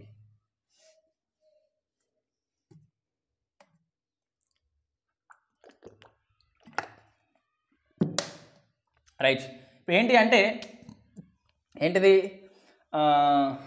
సో 1 నాడు మార్చిన రాష్ట్రపతి ఆమోదము, 4th మార్చిన అపాయింట్మెంట్ డే అనౌన్స్మెంటు, 2 జూన్ అని చెప్పేసి ఈ మధ్యన 2 మార్చిన ఏమవుతుందంటే ఒక ఆర్డినెన్స్ తీసుకొస్తారు. ఎందుకు ఆర్డినెన్స్ అంటే అత్యవసర ఆదేశం మనకి పార్లమెంటు సెషన్స్ లేదు కాబట్టి రాష్ట్రపతి 123 ఆర్టికల్ ప్రకారము ఆర్డినెన్స్ తీసుకొస్తాడు క్యాబినెట్ సలహా మేరకు. సరే, ఆర్డినెన్స్లో ఏముంటుందంటే ఈ పోలవరం ప్రాజెక్టు యొక్క ముంపు ప్రాంతాలని ఏపీలో కలిపేస్తారు. ఒక 7 ప్రాంతాలని, 7 మండలాలని కలిపేస్తారు. అందులో భద్రాచలం ఒకటి అండ్ బూర్గంపాడ్ అని చెప్పేసి ఈ 2 ప్రాంతాలలో పాక్షికంగా మిగతా 5 డిస్ట్రిక్ట్స్ 5 మండల్స్ మొత్తంని కలిపేస్తారు. సో 5+2, ఒకటి భద్రాచలం అనేది పాక్షికంగా, బూర్గంపాడ్ అనేది పాక్షికంగా, మిగతా 5ని మొత్తం సంపూర్తి కలిపేస్తారు. ఈ మొత్తం చూస్తే 7 మండలాలలో 136 జీపీ ఉంటే 211 హ్యామ్లెట్స్ ఉంటాయి, హ్యాబిటేషన్స్ అని చెప్పేసి ఉంటాయి. ఇది మనకి తెలంగాణ రాష్ట్ర ఏర్పాటు ప్రక్రియ అనేది పూర్తయిపోయింది. సో మనకి ఒకటి మర్చిపోయిన మనము, ఇది అసెంబ్లీ అనేది జనవరి 30న బిల్లు పార్లమెంట్కి పంపినప్పుడు దాంతోపాటే కేసీఆర్ కూడా ఢిల్లీకి వెళ్ళిపోతాడు. అంటాడు మీరేం భయపడొద్దు, నేను ఉన్నా, ఈ అసెంబ్లీ బిల్లు అనేది ఒప్పుకోకుండా కూడా రాష్ట్రం అనేది ఏర్పాటు అవుతుంది, నేను ఢిల్లీకి పోతున్నా, తెలంగాణ రాష్ట్ర ఏర్పాటు వచ్చినాకనే వస్తాన్నాడు కదా. జనవరి 30న ఢిల్లీకి పోయిండు. ఉభయ సభలు ఆమోదించినాకనే 23 ఫిబ్రవరిన మళ్ళీ కేసీఆర్ తెలంగాణలో అడుగు పెడతాడు. అందరికీ థ్యాంక్స్ చెప్తాడు. ఇది ఒకరి గెలుపు కాదు, ఒకరి ఓటమి కాదు, ఇరు ప్రాంత తెలుగు ప్రజలందరూ కలిసిమెలిసి ఉండాలని చెప్పేసి మాట్లాడతాడు. సో కేటీఆర్ కూడా అదే చెప్తారు మొత్తం మీద. ఇది మనకి రాష్ట్ర ఏర్పాటు. దీంతో నాకు తెలిసి అయితే ఉద్యమం మొత్తం పూర్తిగా అంటే మనకి ఏవైతే కోర్ టాపిక్స్ ఉన్నాయో అన్నీ అయిపోయినాయండి. ఎక్కడ నుంచి ఆపరేషన్ పోలో నుంచి మెయిన్ టాపిక్స్ అన్నీ అయిపోయినాయి. ఒక ఆర్డర్లో మనం తీసుకొచ్చినాం. సిలబస్ని ఫాలో కాలేదు కలగంపులు అని చెప్పేసి ఎప్పుడు అనుకోవద్దు, మనకి ఇదే ఆర్డర్ ఫాలో కండి. నెక్స్ట్ మనం ఇంకా ఏం డిస్కస్ చేస్తామంటే, సో ఒకటి నెక్స్ట్ పౌర సంఘాలు. మన ఫస్ట్ ప్లాన్ ప్రకారం ఇది లేదు సిలబస్లో వాస్తవంగా, అంటే మనం చెప్పేదాంట్లో లేదు, మనం స్టార్ట్ చేస్తున్నాం. ఇది అయిపోయాక నెక్స్ట్ ఈ ఎన్టీఆర్ కాలంలో పరిపాలన అని చెప్పేసి తెలుగు జాతి ముసుగులో ఎలా సంస్కృతి దోపిడీ జరిగిందని చెప్పేసి ఒకటి. నెక్స్ట్ 3వది చంద్రబాబు టైంలో ఈ ఎల్పిజి సంస్కరణల ఫలితంగా చేనేత వృత్తాలు, కుటీర పరిశ్రమలు ఎలా వెనుకబడ్డాయని చెప్పేసి ఇక్కడ మనకి 3 వస్తాయి. మనకి 3 క్లాసులు అయిపోయాక ఇంకా మీరు ఒకసారి సిలబస్ కాపీ తీసుకోండి. చెప్తున్నా మళ్ళీ, ఈ 3 క్లాసెస్ అయినాక సిలబస్ కాపీ తీసుకోండి. మీకు ఏ ఒక్క అంశం కూడా మనకి అందులో ఉండదు. కేవలం ఒకటి ఏముంటుంది అంటే మిగిలింది నక్సలైట్స్ ఉంటుంది. సో నక్సలైట్స్ ఉంటుంది. ఈ 4 చాప్టర్స్ అయిపోయాక మనము ఇండియా పాలిటీ వాస్తవాన్ని స్టార్ట్ చేసేది. బట్ మన రెగ్యులర్ వ్యూవర్స్ వాళ్ళు ఏమన్నారు అంటే, సో ఇవి పూర్తి చేస్తే మనకు ఉద్యమం అనేది పేపర్ 4 పూర్తిగా అయిపోతుంది అని చెప్పేసి నేను తక్కువ అవసరంలో సిలబస్ మొత్తం కవర్ చేసినా అండి. మీరు వి ప్రకాష్ కానీ తెలుగు అకాడమీ కానీ తీసుకోండి. మ్యాక్సిమం నాకు తెలిసినంత వరకు పాయింట్స్ మిస్ కాలేదు. మిస్ అయితే నా కామెంట్ బాక్స్లో కామెంట్ చేయండి, నేను కూడా నోట్ చేసుకుంటా. ఏదో బుక్లో చూస్తే మళ్ళీ కామెంట్ చేయవద్దు. V Prakash sir book Telugu అకాడమీకి ఎనఫ్, ఇంకా అంతకంటే ఎక్కువ అవసరం లేదు. మ్యాక్సిమం అన్నిటినీ దాదాపు కవర్ చేసిన. రైట్, ఈ 4 అయిపోయాక నేను నోట్స్ తీసుకొచ్చి ఒక క్లాస్ చేస్తాను ఎట్లా చదవాలి అని చెప్పేసి దీన్ని. సో మనం చెప్పేది ఎస్ఐపిసి వాళ్ళకి మనమైతే ఎక్కువ హెల్ప్ చేయలేము. అంటే వీళ్ళకి వాస్తవంగా వీళ్ళకి ఎక్కువ అవుతుంది సిలబస్ అనేది. సో దగ్గరలో ఎగ్జామ్ ఉంది కాబట్టి ఇప్పుడు మన గ్రూప్ 2 గ్రూప్ 1 చూస్తే ఇంకా చాలా టైం ఉన్నది. అక్టోబర్ 16, మళ్ళీ అది కూడా మన ప్రిలిమ్స్లో ఇది లేదు. వాస్తవంగా లేదు అంటే అంటూన్లో మన ఎవరికి తెలుసు మొత్తం మీద ఏం తెలియదుగా. సో జనవరి ఫిబ్రవరి వరకు టైం ఉంది మనకి. గ్రూప్ 2 చూసుకున్నా, గ్రూప్ 1 మెయిన్స్ చూసుకున్నా కూడా. కాబట్టి మెల్లమెల్లగా పూర్తి చేసుకోవచ్చు Indian history, Indian polity. So group 2 వాళ్ళు రాసే వాళ్ళు ఏం చేస్తారంటే నమ్మొచ్చు నన్ను ఈజీగా. సో మనం ఇట్లాంటివి చెప్పొద్దు వాస్తవంగా. Okay, thank you very much.